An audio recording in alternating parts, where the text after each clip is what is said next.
ஓம் சாந்தி. 11/9/2024 காலை முரளி. ஓம் சாந்தி. பாப்தாதா மதுபன். சிவத்தந்தையே பிரம்மா தந்தையோட உடல் அவதரிச்சு நமக்காக ஆசிரியராகி பாடம் எடுக்க வந்திருக்கிறாரு. நம்மளாம் இறைமானவர்கள் மிக கவனமாக ஆத்மா அபிமானி நிலையிலிருந்து பகவான் சொல்கிற முரளியை மகா வாக்கியங்களை மிக கவனமாக கேட்கலாம். பாபா சொல்கிறாங்க, இனிமையான குழந்தைகளே, பாபா கூப்பிட்றாரு நம்மள, இனிமையான குழந்தைகளே, ஆத்மாக்களே, நீங்கள் தனது நடத்தைகளை திருத்தி கொள்வதற்காக தந்தையிடம் வந்திருக்கிறீங்க. இப்போ நம்ம பாபா கிட்ட வந்திருக்கிறோம் இல்லையா? எதுக்கு வந்திருக்கிறோன்னா, இங்கே நம்ம நடத்தையை திருத்திக்கிறதுக்காக வந்திருக்கிறீங்க. நம்மளை தேவதையா, மனித நிலையிலேருந்து தேவதையா மாற்றுறதுக்காக, தெய்வீக நடத்தையா மாற்றுறதுக்காக கடவுளே வந்திருக்கிறாரு. நம்ம அவர்கிட்ட வந்திருக்கிறோம். இப்போது நீங்கள் தெய்வீக நடத்தைகளை உருவாக்க வேண்டும், கடைபிடிக்க வேண்டும் சொல்கிறாரு. எப்படி தேவதைகள் இருந்தாங்க, அவங்க சொர்க்கத்தில் எப்படி வாழ்ந்தாங்க, அந்த ஆசை என்றால் என்னவென்றே தெரியாத நிலையில் இருந்தாங்க. நடந்தால் அந்த பூமி கூட அதிராது. சுற்றி அவங்கள சுற்றி எல்லா பொருட்களும் இருந்தாலும் எதன் மேலேயும் ஈர்ப்பு இருக்காது. அந்த மாதிரி ஆத்ம உணர்வில் இருந்தாங்க. அந்த மாதிரி நடத்தைய இங்கே கொண்டு வரணும். அது மாதிரி அன்பாக இருக்கிறது, அமைதியாக இருக்கிறது, எல்லாருக்கும் சுகம் மட்டுமே கொடுக்கறது, ஆனந்தமாக இருக்கிறது, குஷியாக இருக்கிறது, இதெல்லாம் தெய்வீக நடத்தைகள். இதை இங்கேயே நீங்கள் கடைப்பிடிக்கணும். இந்த வாழ்க்கையிலே கடைசியாக வாழும்போதே எல்லாரையும் திருப்திப்படுத்திட்டு நீங்களும் திருப்தியாக இருந்துட்டு இந்த தெய்வீக நடத்தைகளை உருவாக்கணும்னு சொல்கிறார். கேள்வி: குழந்தைகள், உங்களுக்கு இங்கு கண்களை மூடி அமர்வதற்கு ஏன் அனுமதி மறுக்கப்படுகிறது? பாபா இங்கே எல்லா இடத்துலையும் யோகான்னா கண்ணை மூடிட்டு உட்காருவாங்க. இங்கே ராஜ யோகான்றது கண்களை திறந்து தான் பாபா உட்கார சொல்லுவார். கண்களை மூடி உட்காந்திங்கன்னா அது மாயா நுழைஞ்சிரும், காட்சியாக எதையாவது காமிக்கும். அது நம்மளை புத்தியை திசை திருப்பிடும். அதனால் பாபா ஆரம்பத்தில் கண்ணை மூடக்கூடாது, திறந்து தான் எல்லாரும் உட்காந்துருக்கணும். இதோட நினைவு சின்னம் தில்வாடா கோயிலில் கூட இருக்குது. எல்லாருமே கண்ணை திறந்து தான் உட்காந்துருப்பாங்க. அது அப்படியே சுற்றி ஒருத்தவங்கள பார்த்து ஒருத்தவங்க தான் உட்காந்துருப்பாங்க. ஆனால் கண்ணை திறந்து, அதுதான் ராஜயோகம். சிவனே சொல்லி கொடுக்குற ராஜயோகம் கண்களை திறந்து தான் உட்காந்துருக்கணும். இங்கே ஏன் அனுமதி இல்லை அப்படின்னு கேட்குறாரு. பதில்: ஏனென்றால் பார்வை மூலம் திருப்திப்படுத்த தந்தை உங்கள் முன் இருக்கிறார். எதுக்கு சொல்கிறாருன்னா, நான் உங்களை திருப்திப்படுத்த வந்துக்கிறேன், உங்களை நான் பார்க்கணும், நீங்களும் என்னை பார்க்கணும். எவ்வளோ நாள் கழிச்சு நம்ம 2 பேரும் பார்த்துருக்குறோம். 5000 வருஷம் கழிச்சு நீங்கள் எனக்கு கிடச்சிருக்கிறீங்க, நான் உங்களுக்கு கிடச்சிருக்கிறேன். அப்போ எப்பேற்பட்ட அப்பா கிடச்சிருக்கிறாரு? 2 பேரும் பார்க்கணும் இல்லையா? பார்வை மூலமாகவே நம்மளை திருப்திப்படுத்த இப்போ நமக்கு முன்னாடி கடவுளே வந்திருக்கிறாரு. ஆகவே நீங்கள் கண்ணை மூடினால் எவ்வாறு விரும்பதை அடைந்து திருப்தியாக முடியும் சொல்லி கேட்குறாரு. இப்போ நீங்கள் என்னென்னமோ என்கிட்ட இருந்து விரும்பி பேசணும். பக்தியில் ஒன் சைடாக நம்ம பேசிகிட்டு இருந்தோம் கடவுள்கிட்ட. எனக்கு அது வேணும், இது வேணும், எனக்கு நிம்மதி இல்லை, எனக்கு அது இதுன்னு எவ்வளோ பேசியிருப்போம். கோயிலில் போய் உட்காந்து புலம்பியிருப்போம் இல்லையா? இப்போ டபுள் சைடாக அவர் வந்துட்டார். அவரும் பேசுகிறாரு நம்ம கூட. அப்போ அவர் என்ன உங்களுக்கு பிடிக்குமோ அதெல்லாம் நான் திருப்திப்படுத்த வேண்டாமா? அப்போ நீங்கள் கண்ணை மூடனா நான் எப்படி திருப்திப்படுத்துறதுன்னு கேட்குறாரு. பள்ளியில் கண்களை மூடி அமர்தில்லை. ஸ்கூலில் கூட யாராவது ஆசிரியர் முன்னாடி கண்ணை மூடி உட்காந்தா என்ன பண்ணுவாங்க? 2 உதை கொடுத்து வெளில அனுப்பிச்சிடுவாங்க இல்லையா? கண்களை மூடினால் சோம்பல் ஏற்படும். கண்ணை முன்னா அப்படியே தூக்கம் வந்துடும். அப்புறம் நீங்கள் நடத்துகிற பாடத்தையே கவனிக்க மாட்டீங்க. அதனால் குழந்தைகள், நீங்கள் பள்ளியில் படித்து கொண்டிருக்கிறீங்க. இப்போ இது இறைவனே டீச்சர் ஆகி பாடம் எடுக்க வந்திருக்கிறாரு. இப்போ நீங்கள் போய் கண்ணை மூடி உட்காரலாமா? இதுவே வருமானத்திற்கான மூலதனமாகும் சொல்கிறாரு. இப்போ நம்ம படிப்புனா என்ன? நல்லா படித்தாதாண்டா நீ பெரிய ஆளாகலாம், படிடான்னு சின்ன வயசுலேயே அம்மா அப்பாவும் சொல்லுவாங்க, டீச்சரும் சொல்லுவாங்க. எதுக்குன்னா படித்தா நல்லா சம்பாதிக்கலான்ட்டு. படிப்பு தான் சம்பாரணைக்கு மூலதனம், வருமானத்திற்கு மூலதனம் சொல்கிறாரு. அப்போ அந்த சாதாரண படிப்பு ஒரு பிறவிக்குன்னா, இது இறைவனே சொல்லி கொடுக்குற பாடம் 84 பிறவிக்கு உங்களுக்கு கூடவே வரும்ன்றாரு. இந்த பாடத்தை எந்த அளவுக்கு கவனிக்கணும்? ஆத்மாவினுடைய பாடம். நீ யார் நல்லவங்க கெட்டவங்க கண்டுபிடிக்கிறது, இந்த உலகம் எப்படி, இதோட முதல் இடை கடைசி என்ன, நம்ம யாரு, கடவுள் யாரு, இந்த மாதிரியான யாருக்குமே தெரியாத விஷயங்கள், இது வரைக்கும் எந்த சத்சங்கத்திலையும் சொல்லாத விஷயங்களை இங்கே கடவுளே நேராக சொல்லிட்டு இருக்கிறாரு. இதை நம்ம கேட்கணும்னா கண்ணை மூடி உட்காரலாமான்னு சொல்லி கேட்குறாரு. இதில் நீங்கள் கண்ணை மூடினீங்கன்னா நிறைய சம்பாத்தியம் நடுவில் காணா போயிடுன்றாரு. லட்சக்கணக்கில் பல கோடி கணக்கில் வருமானம் ஏற்படுகிறது சொல்கிறாரு. பாபா சொல்கிறாரு, இப்போ நீங்கள் உங்களுக்கு லட்சக்கணக்கு கோடி கணக்கில் வருமானம் இப்போ ஏற்பட்டுட்டு இருக்குதுன்னு சொல்லி பாபா சொல்கிறாரு. நம்ம இப்போ கவனிச்சாதான் நமக்கு வந்து அவ்வளோ வருமானம் இப்போ ஏற்படுதுன்றாரு. வருமானம் ஏற்படும்போது சோம்பல், கொட்டாவி ஏற்படாது. இப்போ வருமானம் இப்போ நம்ம சம்பாதிக்கிறோம்னு வச்சுக்கோங்களேன். இப்போ ஒரு தீபாவளியே வருதுன்னா ஒரு துணி கடை, ஒரு பட்டாசு கடை போடுறாங்க. அப்போ வந்து அந்த ஒரு வாரம் அவங்களுக்கு சம்பாதிக்கிறாங்க இல்லையா? அப்போ அவங்களுக்கு எங்கேயா சோம்பல் வருமா? கொட்டாவி வருமா? இப்போ சம்பாதிக்கணுன்றது தான் குறியா இருக்கும் இல்லையா? அந்த மாதிரி தான் இதுன்றாரு. உங்களுக்கு தெரியல, இது லட்சக்கணக்கான பல கோடி கணக்கு வருமானம் இதனால ஏற்படுது. இதனோட அருமை தெரிஞ்சவங்க விடமாட்டாங்க. முரளியை டெய்லியுமே படிச்சு படிச்சு ஜானகிதாலாம் ஒரு நாளைக்கு 21 முறை பாபா படிக்க சொன்னாரு. 6 முறை படிக்க சொன்னாரு. அவங்க 21 முறை படிச்சாங்களாம். பாபா அவங்க சொன்னாங்களாம், பாபா நான் ஒரு 6 நாள் லேட்டா வந்துட்டேன். இவங்க ஆரம்பிச்சு கொஞ்ச நாள் லேட்டா தான் வந்தாங்க. எல்லாரும் வந்து பாபா ஆரம்பத்துல 350 பேரை வச்சுதான் ஆரம்பிச்சாரு. அப்ப வந்தவங்கலாம் சின்ன சின்ன பசங்க, 9வது படிக்கிறவங்க, 12வது படிக்கிறவங்க. மம்மாலாம் 12வது படிக்கிற பொண்ணுதான். அவங்களே வந்து அந்த யக்கியத்தை தன்னுடைய இதுல பாபா வந்து அந்த யக்கியத்தோட பொறுப்பை கொடுத்தோன்னே ஏத்துக்கிட்டாங்க. சின்ன பொண்ணுதான், ஆனா ஏத்துக்கிட்டாங்க. இந்த மாதிரி முரளி படிக்கிறது, எல்லாருக்கும் சொல்றது, சமைச்சு போடுறது, இந்த வேலையெல்லாம் அவங்க ஏத்துக்கிட்டாங்க. பாபா சொன்னாரு, அப்படியே செஞ்சாங்க. அந்த மாதிரி டைம்ல ஜானகி தாதி வந்து ஃபர்ஸ்டே வரல. அவங்க கொஞ்ச நாள் கழிச்சு தான் வந்தாங்க. அவங்க சொல்றாங்க, நான் வந்து கொஞ்சம் லேட்டா வந்துட்டேன் பாபா.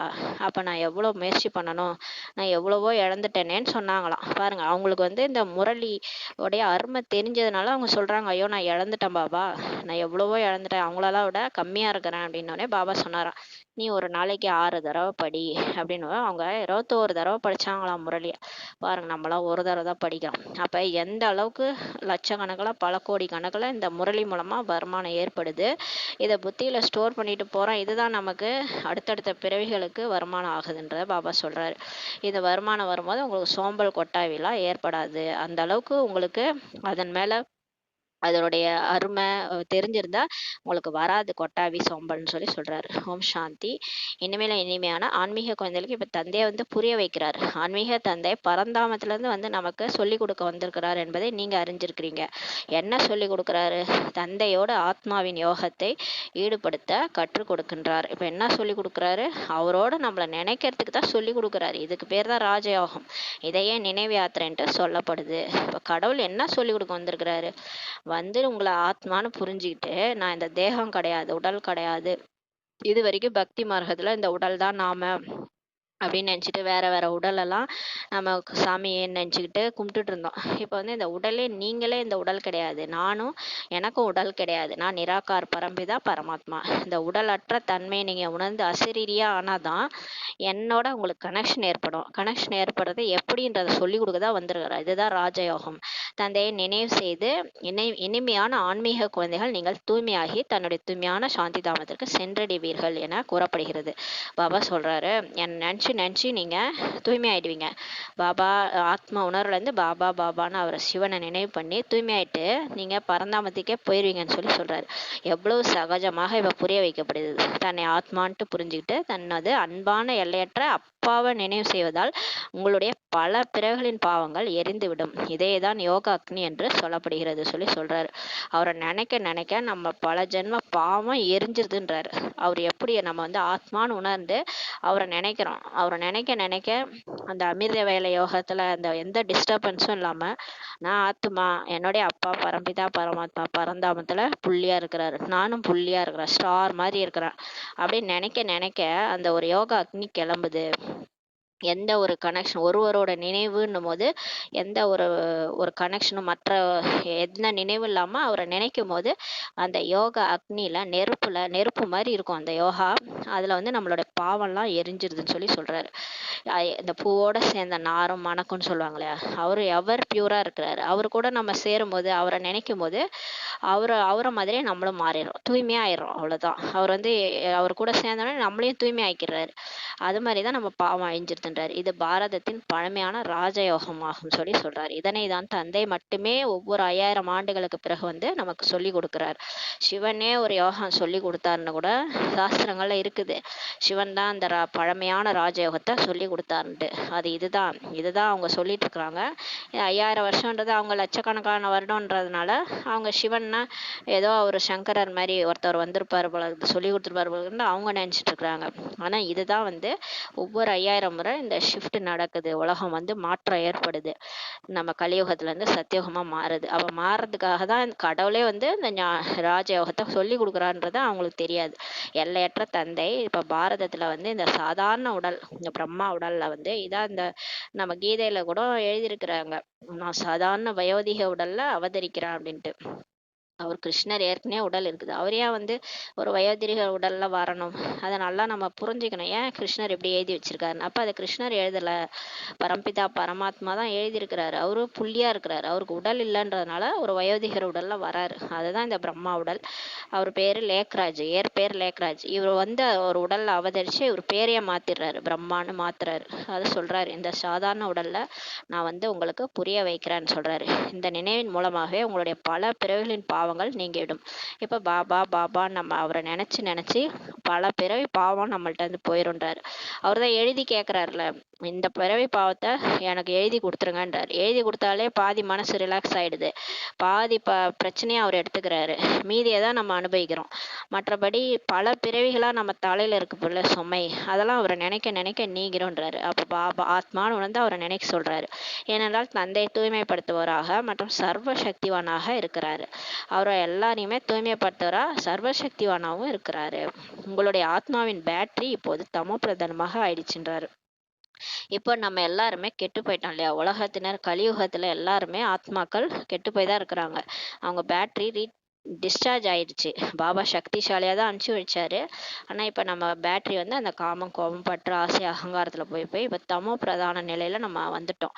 யார் சதோ பிரதானமாக இருந்தாங்களோ அவங்கள தான் பாபா மீண்டும் சதோ பிரதானமா ஆக்குறாரு. எப்படி ஆக்குவது அப்படின்னு கேக்குறாரு. ஆக நீங்கள் சதோ பிரதானமான உலகைக்கு இப்ப செல்ல வேண்டும்.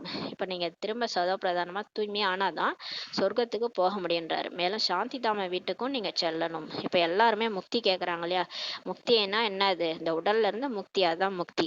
இந்த வாழ்க்கையே வேணான்றாங்க, அதானே முக்தி. முக்தினா எனக்கு இந்த வாழ்க்கையே வேணாம் விட்டுருங்க, அதுதான் முக்தி. அப்ப இந்த உடல்ல இருந்து விடுதலை கேக்குறீங்க, அவ்வளவுதான்.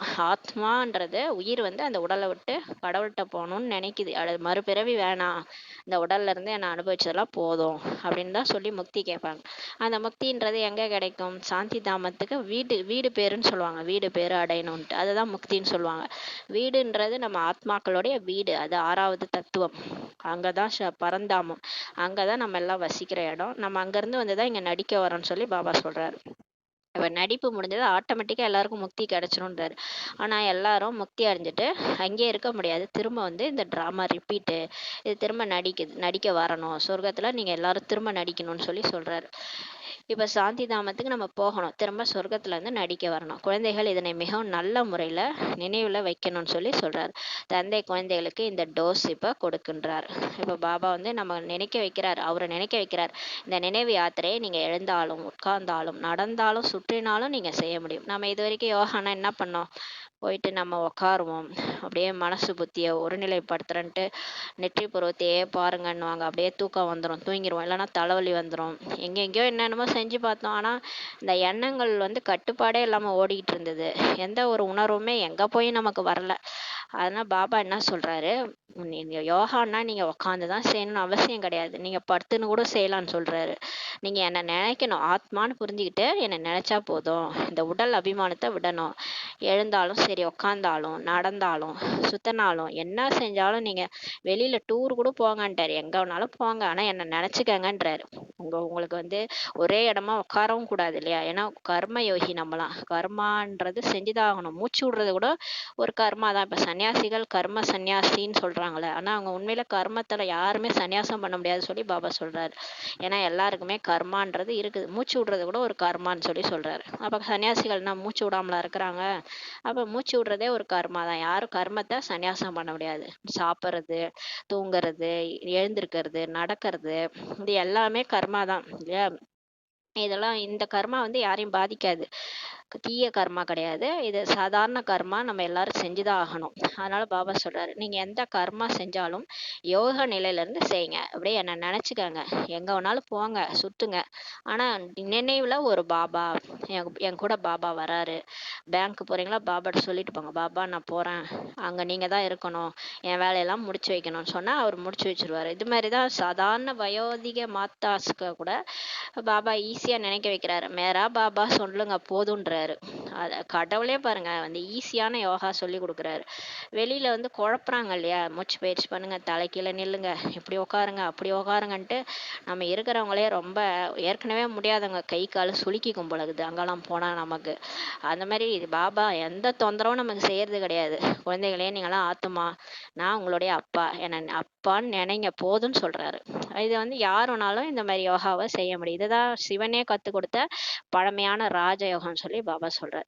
குடும்ப சூழ்நிலையில் இருந்து கொண்டே முடிந்த அளவு தாமரை மலருக்கு சமமாக தூய்மையாக இருக்கணும்னு சொல்லி சொல்றாரு. நீங்க வீட்டை விட்டு காட்டுக்கோ எங்கேயோ சன்னியாசம் பண்ணிட்டு போக தேவையில்ல. வீட்டுக்குள்ளே இருங்க, இந்த படிப்பு படிங்க. முடிஞ்ச அளவுக்கு தாமரை மலர் மாதிரி ஒட்டாம இருங்க. சேத்துல தான் இருக்கும் தாமரை மலர். தாமரை மலர் பாருங்க, அது சேத்துல தான் இருக்கும். சேத்துல இருந்து தான் அதுக்கு உணவு வரும். இருந்தாலும் அது தூய்மையா அதை விட்டு வெளியே வந்து சூரியனை பார்த்து அப்படியே பிரகாசமா அழகா இருக்கும் தாமரை. அந்த மாதிரி இருங்க, குடும்பத்துல இருங்க. நீங்க கொக்குகளோட தான் வாழ வேண்டியது இருக்கும். கொக்குகள் இடையில வாழ்ந்தாலும் பாபா நினைவுல தூய்மையா இருங்கன்னு சொல்லி சொல்றாரு. தந்தையையும் நினைவு செய்ய வேண்டும். மேலும் கூடவே தெய்வீக குணங்களையும் தாரணை செய்ய வேண்டும். நீங்க பாபாவை நினைங்க. பாபா மாதிரியே நீங்க மாறிட்டே வாங்க. உங்களை பார்த்தா என்ன இவங்க வானத்துல இருந்து குச்சி வந்த தேவதை மாதிரி இருக்கிறாங்களேன்ட்டு பார்க்கணும். எல்லாரும் கூட இருக்கிறவங்களுக்கே அதிசயம் வரும். இவங்க இவ்வளோ நாள் இந்த மாதிரி இல்லையே, திடீர்னு இவங்களோட கேரக்டரே வேற மாதிரி இருக்கு, இவங்களை யாரோ ரெடி பண்றாங்கன்ற மாதிரி எல்லாருக்கும் புரியணும். பாபா அதுதான் சொல்றாரு. கடைசி பிரத்யட்சம் இப்படிதான் ஆகும். கடவுளே வந்துட்டாரு, கடவுள் இவங்களெல்லாம் மாத்திருக்கிறாரு, இது கடவுளுடைய செயலன்றி வேற யாரும் செய்ய முடியாதுன்ட்டு உலகமே சொல்லணும். அதை தான் பாபா வந்து எதிர்பார்க்கிறாரு. இது வந்து சாதாரணமா கடவுள் வந்துட்டாரு கடவுள் வந்துட்டாருன்னு வாயால நம்ம சொல்றது அது எங்கேயும் ரீச் ஆகல. அது யாருக்கும் போய் சேரல. எப்ப எப்ப எல்லாருக்கும் சேரும், எப்ப எல்லாரும் மாறுவாங்கன்னா நம்மளை பார்க்கும்போது அந்த தெய்வீக நடத்தை தெரியணும். இவங்களை வந்து எப்பேற்பட்டவர் உருவாக்கி இருக்கிறாருன்னா இவங்க எந்த மாதிரி மாறி இருக்கிறாங்கன்ட்டு நம்மளை பார்க்கணும். நம்மளை பார்த்தாலே ஒரு ஒளி தெரியணும், தெய்வீக ஒளி தெரியணும். அந்த மாதிரி நம்மளுடைய நடத்தை இருக்கணும்ன்றாரு. உங்க தெய்வீக குணங்களை நீங்க தாரணை செய்யணும். அப்பதான் இவங்களை யாரோ ரெடி பண்ணியிருக்கிறாங்க. அவர் சாதாரண ஆள் இல்லை அப்படின்றது தந்தை குழந்தையை வெளிப்படுத்துவான், குழந்தை தந்தையை வெளிப்படுத்துவார்னு சொல்லி ஒரு இது இருக்கும் திருக்குறள். இப்ப வந்து அவரு நம்மளை வெளிப்படுத்துறாரு, நம்ம யாருன்னு சொல்லிட்டாரு. நம்ம என்ன பண்ணணும், நம்ம அவரை வெளிப்படுத்தணும். நம்மளோட நடத்தை மூலமா எங்களை யார் தெரியுமா ரெடி பண்ணது, எங்களை கடவுளே ரெடி பண்ணாருன்னு பிரத்யட்சம் பண்ணணும் உலகத்துக்கு. கடைசியா நம்ம தான் காட்டணும், கடவுள் தாங்க எங்களை படிக்க வச்சு இப்படி மாத்திருக்கிறாருன்ட்டு நம்ம மூலமா உலகத்துக்கே அவர் பிரத்யட்சமாவார். அதான் சொல்றாரு, நீங்க ரெடியான்னு கேக்குறாரு. நான் வந்து உங்களை வந்து உங்க மூலமா நான் பிரத்யட்சமாவதுக்கு நீங்க ரெடியா அப்படின்னு சொல்லி கேக்குறாரு. இப்ப நம்மளோட நடத்தைகள்லாம் எப்படி இருக்குது? அசுரத்தனமா இருந்தா எப்படி கடவுள் ரெடி பண்ணாருன்னு சொல்ல முடியுமா? அசுரத்தனமா இருக்கும்போது நான் எப்படி இப்ப ஸ்கிரீனை திறக்க முடியுமான்னு கேக்குறாரு. இப்ப சாமிக்கு வந்து இப்ப என்ன பண்ணுவாங்க, அலங்காரம் பண்ணும்போது நடுவுல எங்கேயாவது ஸ்கிரீனை விளக்குவாங்களா? அப்ப அரையும் குறையுமா சாமி இருக்காது. ஒரு பக்கம் ஜடைய பின்னி ஒரு பக்கம் ஜடைய பின்னாம இருந்தா சாமி எப்படி இருக்கும், அழகாவா இருக்கும். அதனாலதான் சொல்றாரு, நான் திரையை விளக்கவா, முழுசா ட்ரெஸ் பண்ணிட்டீங்களான்னு கேக்குறாரு. முழுசா ட்ரெஸ் பண்ணிட்டீங்கன்னா சாமி அலங்காரத்தோட கடைசியா திரையை விளக்கலாம் அப்படின்னு சொல்லி சொல்றாரு. அப்ப முழுசா தெய்வீக குணங்களை தாரணை பண்ணுங்கன்றார். ஏனென்றால் உலகத்தை சேர்ந்தவர்கள் அசுர நடத்தையுடையவர்களா இப்ப இருக்கிறாங்க. குழந்தைகள், நீங்கள் தெய்வீக நடத்தைகளை உருவாக்கி கொள்ள இங்கு வந்திருக்கிறீங்க. நமக்கு அது பிடிக்கல, அதனால இப்ப பாபா கிட்ட தெய்வீக நடத்தைகளை உருவாக்கியதுக்காக வந்திருக்கிறோம். இந்த லட்சுமி நாராயணன் நடத்தைகள் மிகவும் இனிமையாக இருந்தது. நமக்கு தெரியும் இல்லையா, சாஸ்திரத்துல கூட படிச்சிருக்கிறோம். லட்சுமி நாராயணன் எப்பயுமே குடும்பத்தோட தான் காட்டுவாங்க. அவரை லட்சுமி காலமிக்கி நிற்பாங்க, நாராயணன் அப்படியே பஞ்சு தலை படுக்கையில அப்படியே படுத்துக்கிட்டு அப்படியே எப்பயும் சந்தோஷமா இருப்பாரு. எல்லாருமே அப்படியே அவங்க குஷியா தான் இருப்பாங்க அவங்களுக்கு. அந்த மாதிரி இனிமையாக இருந்தது. ஆனா உண்மையிலே அவங்க லட்சுமி நாராயணனுடைய ராஜ்யம் இந்த உலகத்துல நடந்தது. லட்சுமி கால்லாம் அமக்க மாட்டாங்க. 2 பேரும் ஈக்குவல் ரைட்ஸ் அவங்களுக்கு இருந்தது. அந்த மாதிரி 2 பேருமே தேவதையா இருந்தாங்க. குடும்ப மார்க்கத்துல தான் இருந்தாங்க. நடத்தைகள் மிகவும் இனிமையாக இருந்தது. பக்தி மார்க்கத்தில் இவர்களுக்கு தான் மகிமை செய்யப்படுகிறது. பக்தியில கூட லட்சுமி நாராயணனுடைய கோயில் தான் பாருங்களேன், ஏகப்பட்ட கோயில் இருக்கும். எல்லாமே ரொம்ப ஆர்ப்பாட்டமா தான் இருக்கும். அது 3 வேளை பூஜை, எல்லா வேளையும் பூஜை நடக்கும். அப்படியே அந்த வெங்காயம் பூண்டு இல்லாத சமையல் இருக்கும். எல்லாமே ரொம்ப அப்படியே இப்ப லட்சுமி நாராயணன் கோயில்னா ரொம்ப ஆச்சாரமா இருக்கும். ஏன்னா அந்த அளவுக்கு அவங்க வாழ்ந்துட்டு போய்க்கிறாங்க. பக்தி மார்க்கம் எப்போது ஆரம்பமானது என்பது கூட யாருக்குமே தெரியாது. பாபா சொல்றாரு, இந்த பக்தி எப்போலேருந்து ஆரம்பிச்சது தெரியுமா? தெரியாதுன்றாரு. இப்போது நீங்க புரிஞ்சிருக்கிறீங்க. இப்போதான் நமக்கு தெரியுது இல்லையா, துவாபர யுகம் ஸ்டார்டிங்ல பக்தி ஆரம்பிச்சது. எப்ப நம்ம ஆத்ம உணர்வு இழந்தோமோ அப்ப தேட ஆரம்பிச்சோம் கடவுளை. அதுல இருந்து இன்னும் பக்தி நம்ம பண்ணிட்டு இருந்தோம். இப்பதான் கடவுளை கிடைச்சிட்டாரு. மேலும் ராவணராஜ்யம் எப்போது ஆரம்பமானது என்பதையும் நீங்க தெரிஞ்சிட்டீங்க. குழந்தைகள் முழு ஞானத்தையும் இப்ப புத்தியில வச்சுக்கணும்னு சொல்றாரு. நாம் ஞான கடல் தந்தையின் குழந்தைகள் ஆவோம். இப்போது ஆன்மீக தந்தையே வந்து நமக்கு சொல்லி கொடுக்க வந்திருக்கிறார் என்பதை, இவர் சாதாரண தந்தை அல்ல என்பதையும் நீங்க தெரிஞ்சிருக்கிறீங்க. இப்ப நம்ம கடவுளே பாடம் எடுக்க வந்திருக்கிறாரு. இவர் நமக்கு சாதாரண அப்பா கிடையாதுன்றதையும் நீங்க புரிஞ்சுக்கிட்டீங்க. இவர் ஆன்மீக தந்தையா இருக்கிறாரு, நமக்கு கற்பிக்க வந்திருக்கிறாரு. இவருடைய இருப்பிடம் எப்போதுமே பிரம்மலோகத்தில் தான் இருக்கிறது. இவர் எங்க இருந்து வந்திருக்கிறாரு? பரந்தாமத்துல இருந்து வந்திருக்கிறார். பிரம்மலோகம், அந்த 6வது தத்துவம், அங்கதான் ஆத்மாக்கள் வசிக்கின்ற இடம். அங்க இருந்து தான் நம்ம வந்துக்கணும். சூரிய சந்திரன் கூட அங்க கிடையாது. சூரிய சந்திரனெல்லாம் தாண்டி அந்த உலகத்துல நம்மளாம் வசிக்கிற இடம். அங்கிருந்து தான் நம்ம இங்க வந்து நடிக்கவே வந்திருக்கோம். அனைவருடைய லௌகீக தந்தை இங்க இருக்கின்றார்கள். ஆனா நம்மள இந்த உடம்புக்கான அப்பா அம்மா நமக்கு தெரியும். அவங்களாம் நாடக மேடையில நடிக்க வந்தவங்க தான். அதெல்லாம் அந்த பாட்டு கூட பாடுவாங்க, ஆராரோ ஆரீரரோ, நீ யாரோ நான் யாரோ, அடுத்த பிரிவுல நீ யாரோ நான் யாரோன்னு சொல்லி பாடுவாங்க. இந்த பிரிவுல நான் உனக்கு தாயி, அடுத்த பிரிவுல நீ யாரோ நான் யாரோன்ட்டு பாடுவாங்க. அந்த மாதிரி ஒரு பிறவிக்கு தான் இந்த லௌகீக அப்பா அம்மா. அவங்க இறந்துட்டாங்கன்னா அவங்க யாரோ நம்ம யாரோ. அத மாதிரிதான் அவங்க அடுத்த பிறவி எடுக்க போயிடுறாங்க. நம்ம இங்க போட்டோ வச்சுட்டு அழுதுட்டு இருப்போம். ஆனா அவங்களுக்கு நம்மள ஞாபகமே இருக்காது. ஏன்னா பாட்டு முடிஞ்சிடுச்சு, அவங்க கிளம்பிட்டாங்க, அவ்வளவுதான். அவங்க போய் அடுத்த ரோலு எங்கேயாவது குழந்தையா பிறந்து நடிச்சிட்டு இருப்பாங்க. நமக்கே அடையாளம் கூட தெரியாது. நம்மளே அவங்கள பார்த்தாலும் இவங்க எங்க போன பிறவி அப்பான்றது நமக்கு தெரியாது. நாம் ஆத்மாக்களுக்கு படிப்பை கற்றுத் தருபவர். இப்ப பாபா சொல்றாரு, அவர் வந்து ஆத்மாக்களுக்கு படிப்பை வந்து கற்றுத் தருபவர். எல்லையற்ற தந்தை பரம்பிதா பரமாத்மா தான் வந்து நமக்கு சொல்லி கொடுக்குறாரு. பக்தி மார்க்கத்தில் லௌகீக தந்தை இருந்தாலும் கூட பரம்பிதா பரமாத்மாவை தான் கூப்பிடுறாங்க. சரி, எதுக்கு வந்து சிவன் கோயில்ல போய் அவரை கூப்பிடுறீங்க? ஏன் உங்க அப்பா தான் வீட்டுல இருக்கிறாருல்ல, உடலுக்கான அப்பா இருக்கிறாரு. அவரை போய் அப்பா அம்மான்னு அப்பா எனக்கு ஹெல்ப் பண்ணுன்னு கூப்பிடலாம்ல. எதுக்கு கோயிலுக்கு போறீங்க? எதுக்கு கோயிலுக்கு போய் தந்தையே சிவத்தந்தையே பரம்பிதா பரமாத்மான்னு எதுக்கு போய் கூப்பிடுறீங்க சொல்லி கேக்குறாரு. கோயில்ல கடவுளேன்ட்டு போறீங்க இல்லையா, உங்க சொந்த அப்பா இருக்கிறாருல, அவர்கிட்ட எல்லாத்தையும் கேட்கலாம்ல, ஏன்ட்ட எதுக்கு கேக்குறீங்கன்றாரு. அவருடைய மிக சரியான ஒரே பெயர் சிவன் ஆகும். பக்தியில நம்ம போய் சாமி கும்பிடுறோம் இல்லையா, அவரோட பேரு சிவன் தான். தந்தை அவரே தான் வந்து இப்ப புரிய வைக்கிறாரு. இனிமேல இனிமையான குழந்தைகளே, என்னுடைய ஒரே பெயர் சிவன் ஆகும் சொல்லி அவரே வந்து இப்ப புரிய வைக்கிறாரு. அவருக்கு பேரே மாறுறது இல்லை. ஏன்னா அவர் மறுபிறப்புல வந்தாதானே அவருக்கு பேர் மாறும். அதனால இப்ப நமக்கு வந்து மறுபிறவி எடுத்து எடுத்து வரும். இந்த இந்த பிறவில இந்த பேர்னா போன பிறவில வேற ஏதாவது பேர் இருக்கும். ஆத்மா வந்து ஒரு ஒரு உடல் எடுக்கும்போது வேற வேற பேர் எடுக்குது. ஆனா பரம்பிதா பரமாத்மா உடலை எடுக்கிறது இல்லை. அதனால அவர் எப்பயுமே என்னோட பேர் சிவன் தான். ஆனாலும் நீங்க தான் வேற வேற பேர் எனக்கு வச்சிட்டீங்கன்னு சொல்லி சொல்றாரு. பக்தி மார்க்கத்துல பபுல்நாத் பசுபதிநாத்னு நீங்க வச்ச பேர் வேற, இதுல வேற மற்ற தர்மத்துல அல்லா ஜகோவா அப்படின்னு இஷ்டத்துக்கும் ஒரே கடவுளுக்கு வேற வேற பேர் வச்சிட்டீங்கன்னு சொல்லி சொல்றாரு. குழந்தைகள் உங்களை ஆத்மா என்றே கூறலாம். நீங்க எல்லாருமே சாலிகிராமம் என்னுடைய குழந்தைகள் தான், ஆத்மான்ட்டு சொல்லலாம். சாலிகிராமம்ட்டு உங்களை சொல்லலாம். அநேக சாலிகிராமங்கள் இருக்கிறாங்க. ஒருவரை மட்டுமே சிவன் ஆகும். பாருங்க, அதுல நிறைய சாலிகிராம் ஆத்மாக்கள் இருந்தாலும் பரம்பிதா பரமாத்மா ஒருவர் தான். அவர் சிவன் தான். அவர் எல்லையற்ற தந்தையா இருக்கிறார். அவர் எல்லாருக்குமே தந்தை, நமக்கு மட்டும் கிடையாது. கடவுள் நமக்கு மட்டும் சொந்தம் கிடையாது, உலகத்துக்கே அவர் சொந்தம். எல்லா குழந்தைகளுடைய அப்பா அவரு. மற்ற அனைவரும் அவருக்கு குழந்தைகள் தான். இதற்கு முன்பாக நீங்கள் எல்லைக்குட்பட்ட குழந்தைகளாக எல்லைக்குட்பட்ட தந்தை நோக்க அருகில இருந்தீங்க. நம்ம இதுக்கு முன்னாடி நம்ம எல்லைக்குட்பட்ட அப்பா தான் அப்பான்னு நினைச்சிட்டு இருந்தோம் இல்லையா. ஆனா நம்மளுடைய எல்லைக்கு அப்பாற்பட்ட அப்பா இருக்கிறாரு, அவரு நம்மளுடைய கடவுள் அப்படின்றது இப்பதான் நமக்கு தெரியுது.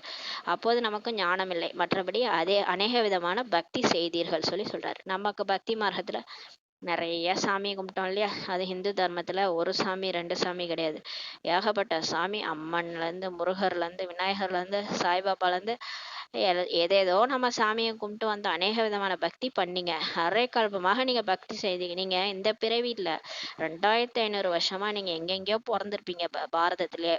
அங்கங்க நீங்க பக்தி பண்ணியிருப்பீங்கன்னு சொல்லி சொல்றாரு. துவாபர யுகத்துல இருந்து பக்தி ஆரம்பமானது. இந்த பக்தி எப்ப தெரியுமா ஆரம்பிச்சு? துவாபர யுகம் ஸ்டார்டிங்ல இருந்து ஆரம்பிச்சு. ஃபர்ஸ்ட் சிவனை தான் வழிபட்டீங்க. அப்புறம் அப்படியே தேக உணர்வுல வந்து வந்து காட்சி கிடைக்க ஆரம்பிச்சது. அதுக்கப்புறம் லட்சுமி நாராயணன் சிலையை வடிச்சிங்க, அதுக்கு கோயில் கட்டினீங்க. அப்புறமா அதே மாதிரி ராமர் சீதையுடைய சிலை வடிச்சிங்க. அது மாதிரி நிறைய இந்த ஐடல் வர்ஷிப் உருவானது. இந்த ஐடல் வர்ஷிப்புக்கு எதிராக, அந்த சிலை வழிபாடுக்கு எதிராக தான் மற்ற தர்மங்கள்லாம் உருவானது. அதனால தான் பிரச்சனையே ஆரம்பிச்சது. ராவண ராஜ்யம் அதனால தான் ஆரம்பமானதுன்னு சொல்லி சொல்றாரு. அதனால தானே அந்த காமம், கோபம், பற்று, ஆசை, அகங்காரம். ஏன் கடவுள், உன் கடவுள். பற்றுனால என்னுடைய கடவுள் வேற, உன் கடவுள் வேற, நீ யாரோ நான் யாரோ அப்படின்னு ஒரே தந்தையினுடைய குழந்தைகளோட சண்டை அதிகமாக ஆரம்பிச்சிருச்சு. இது மிகவும் சகஜமான விஷயமாகும் சொல்லி சொல்றாரு. ஆனா இது கல்பமா இதே தான் நடக்குது. ஆனாலும் இவ்வளவு சகஜமான விஷயத்த கூட புரிந்து கொள்ள சிலருக்கு கடினமாக இருக்கிறது. ஆனா இந்த ஞானத்தை கடவுள் அவ்வளவு அழகா புரிய வச்சாலும் புரிஞ்சுக்கிறதுக்கு சிலருக்கு கஷ்டமா இருக்குது. ஏன்னு தெரியலன்னு சொல்லி சொல்றாரு. ராவணராஜ்யம் எப்போது ஆரம்பமாச்சு என்பது கூட யாருக்குமே தெரியாது. தந்தை மட்டுமே ஞான கடலாக இருக்கின்றார் என்பதை இப்போது இனிமையான குழந்தைகள் நீங்க தெரிஞ்சிருக்கிறீங்கன்னு சொல்லி சொல்றாரு. இந்த இவ்வளோ ஞானமும் நமக்கு எங்கேயாவது தெரியுமா? இதுக்கு முன்னாடி தெரியவே தெரியாது இல்லையா? இங்க வந்து முரளி படிக்க படிக்க படிக்கதான் நம்ம கேட்குற கேள்விக்கு ஒன்னொன்னுத்துக்கு பதில். அவ்வளோ டவுட் இருந்தது.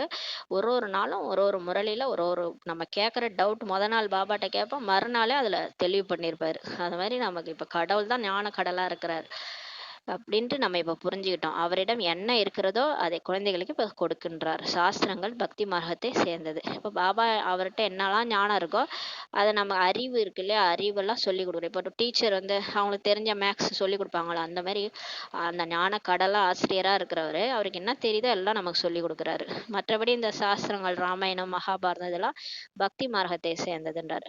ஞானம், பக்தி மற்றும் வைராக்கியம் என்பதை இப்ப நீங்க தெரிஞ்சிருக்கிறீங்க. நம்ம பக்தி செஞ்சோம், பக்தி மேல வைராக்கியம் வருது. எப்போ என்னதான் நம்ம சாமி கும்பிட்டு எந்த சாமி தான் காப்பாத்துச்சுன்ட்டு ஒரு வைராக்கியம் வரும்போது நமக்கு ஞானம் பிறகுது. அப்பதான் நம்ம ஆத்மான்றதை புரிஞ்சுக்கிறோம். நம்ம கடவுள், உண்மையான கடவுள் யாருன்றதை நம்ம தெரிஞ்சுக்கிட்டு தான் நம்ம ஞானம் அடையணும். ஞானத்தினுடைய பலன் தான் நம்ம சத்தியுகத்துக்கு போறோம். இந்த மூன்றுமே முக்கியமானது சொல்லி சொல்றாரு. சன்னியாசிகளுக்கும் ஞானம், பக்தி, வைராக்கியம் தெரிஞ்சிருக்கிறாங்க. இருந்தாலும் சன்னியாசிகளுடைய வைராக்கியம் வந்து எல்லைக்குட்பட்டது. அவங்க என்ன பண்ணுவாங்க, அவங்களுக்கு எல்லையற்ற சந்நியாசம் தெரியாது. வீட்டுக்குள்ளே இருந்துக்கிட்டு புத்தி மூலமா அப்படியே எல்லாத்தையும் மறந்துட்டு ஒரு கடவுளை நினைக்கிறது அவங்களுக்கு தெரியாது. அவங்க என்ன பண்ணிடுவாங்க, வீட்டை விட்டு வெளியே போயிடுவாங்க. அவங்களுக்கு எல்லைக்குட்பட்ட வைராக்கியம். வீடு வாசல சன்னியாசம் பண்ணிட்டு எனக்கு வேணாம், இவங்களோட இருந்தால் என்னால் நிம்மதியாக இருக்க முடியல, நான் போறேன்ட்டு போயிடுறாங்க. அது வந்து சன்னியாச தர்மம். அவர்கள் எல்லையற்ற வைராக்கியத்தை கற்றுத்தர முடியாது. அவங்களால வீட்டுக்குள்ள இருந்துகிட்டே எப்படி எல்லாத்தையும் சந்நியாசம் பண்ணிட்டு நம்ம புத்தி மூலமா ஒரு கடவுள், ஒரு பாபா தான் எனக்குன்ட்டு வாழறதுக்கு அவங்களால சொல்லித்தர முடியாது. ஏன்னா அவங்களே வீட்டை விட்டு வெளில போயிடுறாங்கல்ல. வீட்டுக்குள்ள இருந்துங்கன்னே எப்படி காமத்தை வெல்றது, கோபத்தை வெல்றதுன்னு அவங்களால சொல்லித்தர முடியாது. ஏன்னா அவங்க வீட்டை விட்டு வெளியே போய் தான் வெல்றாங்க. 2 விதமான வைராக்கியம் இருக்கிறது சொல்றாரு. ஒண்ணு எல்லைக்குட்பட்ட வைராக்கியம், இன்னொன்னு எல்லையற்ற வைராக்கியம். அது அடயோகி சன்னியாசிகளுடையது சொல்லி பாபா சொல்றாரு. சன்னியாசிகளின் வைராக்கியமாகும். அந்த எல்லைக்குட்பட்ட வைராக்கியம் வந்து அடயோகி சன்னியாசிகளோட வைராக்கியம். இன்னொன்னு எல்லையற்றது, நம்மளுடையது எல்லையற்றது. உங்களுடையது ராஜ யோகம் சொல்றாரு. ராஜா ஆகக்கூடிய யோகம். நம்ம வந்து இந்த மனசு, புத்தி, இந்த கர்மேந்திரியங்களை கண்ட்ரோல் பண்ற ஆத்மா ராஜாவா சீட்ல உட்காரணும். ஆத்ம உணர்வை கொண்டு வரோம். அது வீட்டுக்குள்ளே இருக்கிறோம். நமக்கு டெஸ்ட் பேப்பர் வீட்டில தான். நம்ம காட்டுக்கெல்லாம் போக தேவையில்ல. வீட்லயே நமக்கு டெஸ்ட் பேப்பர் வரும். சிங்கம், புலிலாம் வீட்லயே வரும். எல்லா டெஸ்ட் பேப்பரையும் நம்ம பாஸ் பண்ணி நம்மளோட பிரச்சனை என்னன்றத நம்ம வீட்டில் இருந்துக்கிட்டே வெல்றோம். நம்ம ஒரு பாபா நினைவுல இருந்துட்டு நம்மளுடைய வீக்னஸ், நம்மளுடைய அந்த காம, கோபம், பற்று, ஆசை, அகங்காரத்துல என்ன நமக்கு வீக் பாயிண்ட் இருக்கோ அதெல்லாம் நம்ம பாபா நினைவுல அழிக்கிறோம். இதுதான் மாயாவுடைய மல்யுத்தம். இதுதான் ராஜ யோகம் சொல்லி சொல்றாரு. ராஜா ஆகக்கூடிய யோகம். அவர்கள் வீடு வாசலை விட்டு விட்டு காட்டுக்கு போறாங்க. எனவே சன்னியாசின்ட்டு சொல்லப்படுறாங்க. அடயோகி தூய்மையாக இருப்பதற்கு வீடு வாசலை விடுறாங்க. இதுவும் நல்லதுதான்ட்டு தந்தை கூறுகின்றார். இருந்தாலும் அந்த சன்னியாசிகள் இருந்ததும் நல்லதுதான். ஏன்னா இப்ப தேவதைகள் வாம மார்க்கத்துல போயிட்டாங்க இல்லையா. ராவணனுடைய சங்கத்துல போனதுனால இந்த பூமி வந்து 33 டிகிரி சாஞ்சிருச்சு. அதுக்கப்புறம் பூமி இன்னமும் விழாம இருக்கிறதுக்கு இந்த சன்னியாசிகளுடைய தூய்மை தான் உதவி செஞ்சுது. அதனால அது கூட நல்லதுதான் சொல்லி சொல்றாரு. இதனாலதான் பாரதம் மிகவும் தூய்மையாக இருந்தது. இவ்வளவு தூய்மையான கண்டம் வேற எதுவுமே இல்லை. இப்ப சன்னியாசிகளுடைய தூய்மையாலதான் இந்த பாரதம் வந்து இன்னமும் தூய்மையா இருக்குது சொல்லி சொல்றாரு. இவ்வளோ தூய்மையான கண்டம்ன்ட்டு வேற எந்த நாடையும் சொல்ல முடியாது பாரதத்தை தவிர. ஏன்னா எல்லா தீர்த்த ஸ்தலங்களும் இங்கதான் இருக்கு இல்லையா. வெளிநாட்டினரே இங்கதான் தேடி வராங்க. பாரதத்தின் மகிமை மிகவும் உயர்ந்தது சொல்லி சொல்றாரு. ஏன் இன்றைய வரைக்கும் அந்த பாரதம் வந்து அந்த அளவுக்கு புகழ் பாடப்படுது. அதோடைய தேசிய கீதமும் எல்லாமே வந்து எல்லா நாட்டை விட உயர்ந்ததா இருக்குது. அதனை பாரதவாசிகளே அறியவில்லை. ஆனா நம்மளோட நாட்டோட பெருமை நமக்கே தெரியாது. அதான் பாபா சொல்றாரு, தந்தையை மறந்ததால் அனைத்தையும் மறந்து விட்டனர். இதெல்லாம் எதனாலனா கடவுளே நம்ம மறந்துட்டோம், அதனாலதான் எல்லாத்தையும் மறந்துட்டீங்கன்றாரு. அதாவது நாஸ்திகராக, பிராப்தி இல்லாதவராக ஆகிவிட்டனர். நாஸ்திகர்னா யாரு? நான் பிளஸ் ஆஸ்தி. ஆஸ்தியே மறந்துட்டவங்க தான் நாஸ்திகர். கடவுளை தெரிஞ்சுக்கிட்டா ஆஸ்தி நமக்கு கிடைச்சிரும், சொர்க்கம் கிடைச்சிரும். கடவுளே தெரிஞ்சுக்கல, ஆத்மான்றதே உணரல, கடவுளையும் தெரிஞ்சுக்கலன்னா எல்லாருமே நாஸ்திகர் தான் சொல்றாரு. பிராப்தி இல்லாதவர்களாக ஆகிட்டாங்க. சத்தியோகத்துல எவ்வளவு சுகம் சாந்தி இருந்தது, இப்போது எவ்வளவு துக்கம் அசாந்தி இருக்கிறது. இது கலியுகம். கலியுகம் எங்க, சத்தியுகம் எங்க? இங்க ஒரே துக்கம் அசாந்தி தான் இல்லையா. வீட்டுக்கு வீடு துக்கம் அசாந்தி, எல்லாரும் கவலையா தான் உட்காந்துருப்பாங்க. ஆனா அங்க சொர்க்கத்துல தீபாவளி மாதிரி இருக்கும். ஒரு ஒரு வீட்லயும் டெய்லியுமே சுகம் சாந்தி தான் இருக்கும். மூலவதனம் சாந்தி தாமமாகும். அங்கு நாம் ஆத்மாக்கள் வசிப்போம். ஆத்மாக்கள் எல்லையற்ற தனது பங்கை நடிப்பதற்காக வீட்டிலிருந்து இங்கு வருகிறது. 3 லோகம் இருக்குது. ஒன்று வந்து அதிசூட்சமாக வந்து மூலவதனம், சூட்சும லோகம் வந்து சூட்சமானது, அது கண்ணுக்கு தெரியாது. இந்த சாக்கார வதனம் இது வந்து நடிக்கிறதுக்கான பாபா கொடுத்துருக்கிற இந்த வதனம் வந்து சாக்கார வதனம். இது வந்து நம்ம கண்ணுக்கு தெரியும், எல்லாருக்கும் கண்ணுக்கு தெரியும். இங்க எல்லாமே என்ன ஆகுது, சூட்சுமத்துல இருந்து என்ன ஆகுது, நம்ம வந்து கண்ணுக்கு தெரியிற மாதிரி மாறிடுது. கரெக்டான நம்ம உடலே நம்ம வந்து எடுக்கிறோம், இங்க ஆத்மாவா இருக்கிறோம். அதுக்கப்புறம் சூட்சும உடல்ல வந்து அப்புறம் இங்க வந்து நம்ம உடலே எடுத்து நடிக்கிறோம். அந்த நடிக்கிறதுக்காக தான் இங்க நம்ம பங்க நடிக்கிறதுக்காக இங்க வந்திருக்கிறோம். அதனாலதான் வந்து ஷேக்ஸ்பியர் சொல்லியிருப்பாரு, இந்த உலகமே ஒரு நாடக மேடை, நாம் அனைவரும் நடிகர்கள்னு சொல்லியிருப்பாரு. அப்ப நம்ம வந்து இங்க வந்து ஒரு வழிபோக்கன் மாதிரி தான் நம்ம பார்த்து நடிக்க தான் வந்திருக்கிறோம்.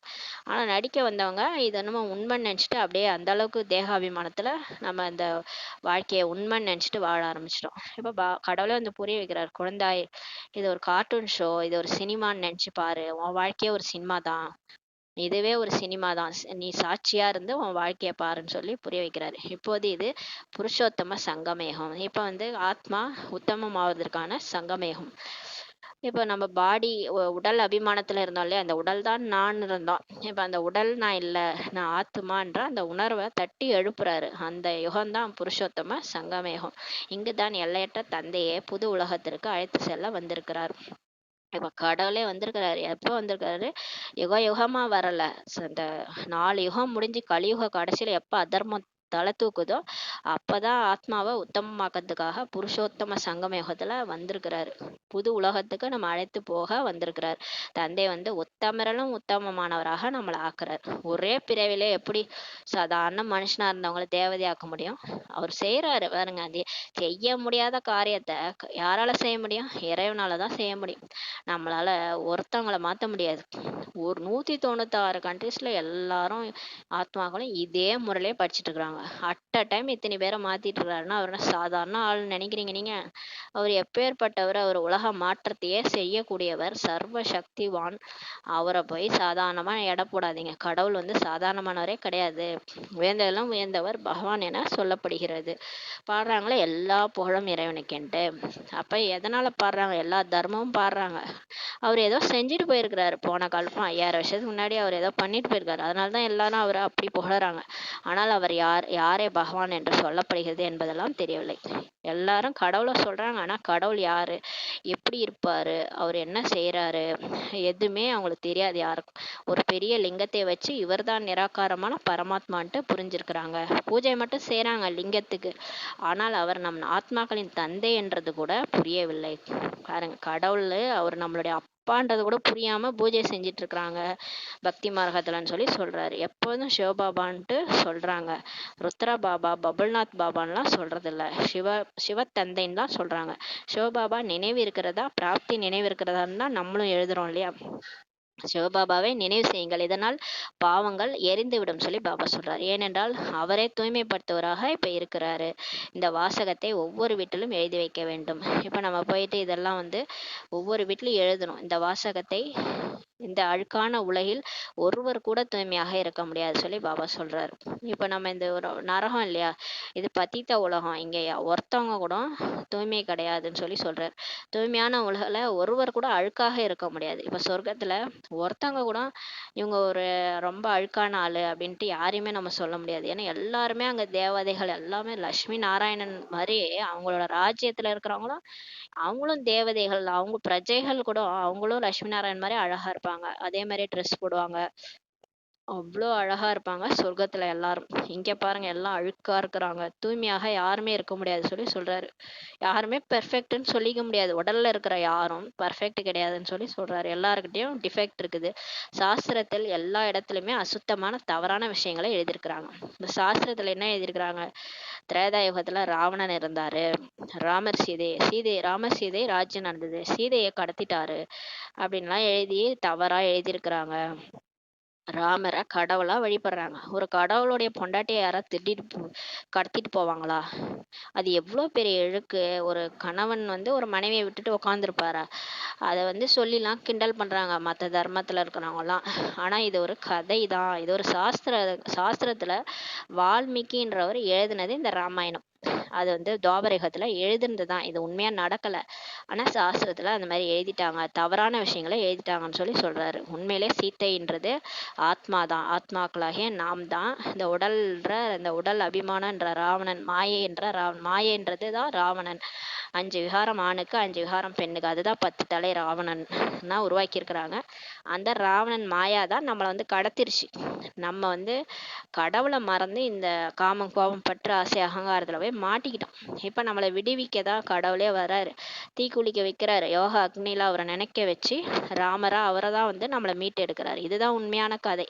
அவங்க வந்து இந்த மாதிரிலாம் சாஸ்திரத்துல எழுதிட்டாங்க. தவறா அது நம்மளே தான் எழுதியிருப்போம். மறுபிறவி எடுத்து ஏதோ இந்த பாபா சொன்ன கதையெல்லாம் புத்தியில ஞாபகம் வச்சுட்டு எதையோ எழுதியிருப்போம். அது தவறாயிடுச்சு. கிருஷ்ணரை கூட என்னன்னு சொல்லிட்டாங்க? கிருஷ்ணர் வாழ்ந்த போது கம்சன் இருந்தாரு, ஜராசந்தன் இருந்தாரு, ஹிரண்யன் கசிபு இருந்தாரு. எல்லாரும் அசுரர்களோடைய கிருஷ்ணர் சண்டை நடத்தினாரு இப்படிலாம் காமிச்சிருக்கிறாங்க. உண்மையிலே கிருஷ்ணர் வாழும்போது எந்த அசுரர்களும் கிடையாது சத்தியுகத்துலன்னு சொல்லி சொல்றாரு. இதுவும் நிறைய பாகவதன்ற கதைகள்லாம் மனிதர்கள் எழுதினது தான், சாஸ்திரங்கள் தான் இதெல்லாம். கிருஷ்ணர் மீது களங்கத்தை ஏற்படுத்திட்டாங்க. கிருஷ்ணர் வந்து மண்ணை தின்னிட்டாரு. அப்புறம் ட்ரெஸ்ஸை திருடி ஒழிச்சு வச்சுட்டாரு. அப்புறம் வந்து 16,108 மனைவி அவருக்கு. இப்படியெல்லாம் எழுதிட்டாங்க. ஒரு கடவுள் போய் இப்படி இல்லாம கேவலமா இருப்பாங்க? அவரையே போயிட்டு கொச்சப்படுத்தி எழுதி வச்சுட்டாங்க. களங்கத்தை ஏற்படுத்திட்டாங்க. மண்ணை திருடினாருன்னா என்ன? அந்த தேக அபிமானத்தை இது பண்ணிட்டு வாயில உலக உருண்டை காட்டுவாங்க. அவர் உலக ராஜ்யத்தை அடையிறாரு. அதனால இந்த தேக அபிமானத்தை அழிச்சாரு. அதுக்காக அப்படி சொல்லியிருக்கிறாங்க. ட்ரெஸ்ஸை திருடினாருன்னா எல்லாருடைய தேக அபிமானத்தை திருடினாரு. அதை தான் அப்படி காமிச்சிட்டாங்க. 16,108 பேர்னா இப்ப 16,108 பேர் கிளாஸ் எடுக்கிறாருல பிரம்மா பாபா உடல்ல சிவபாபா வந்து கிளாஸ் எடுத்து இத்தனை பேரை மாத்துறாரு. அதை வந்து அவங்க அந்த மாதிரி சொல்லிட்டாங்க.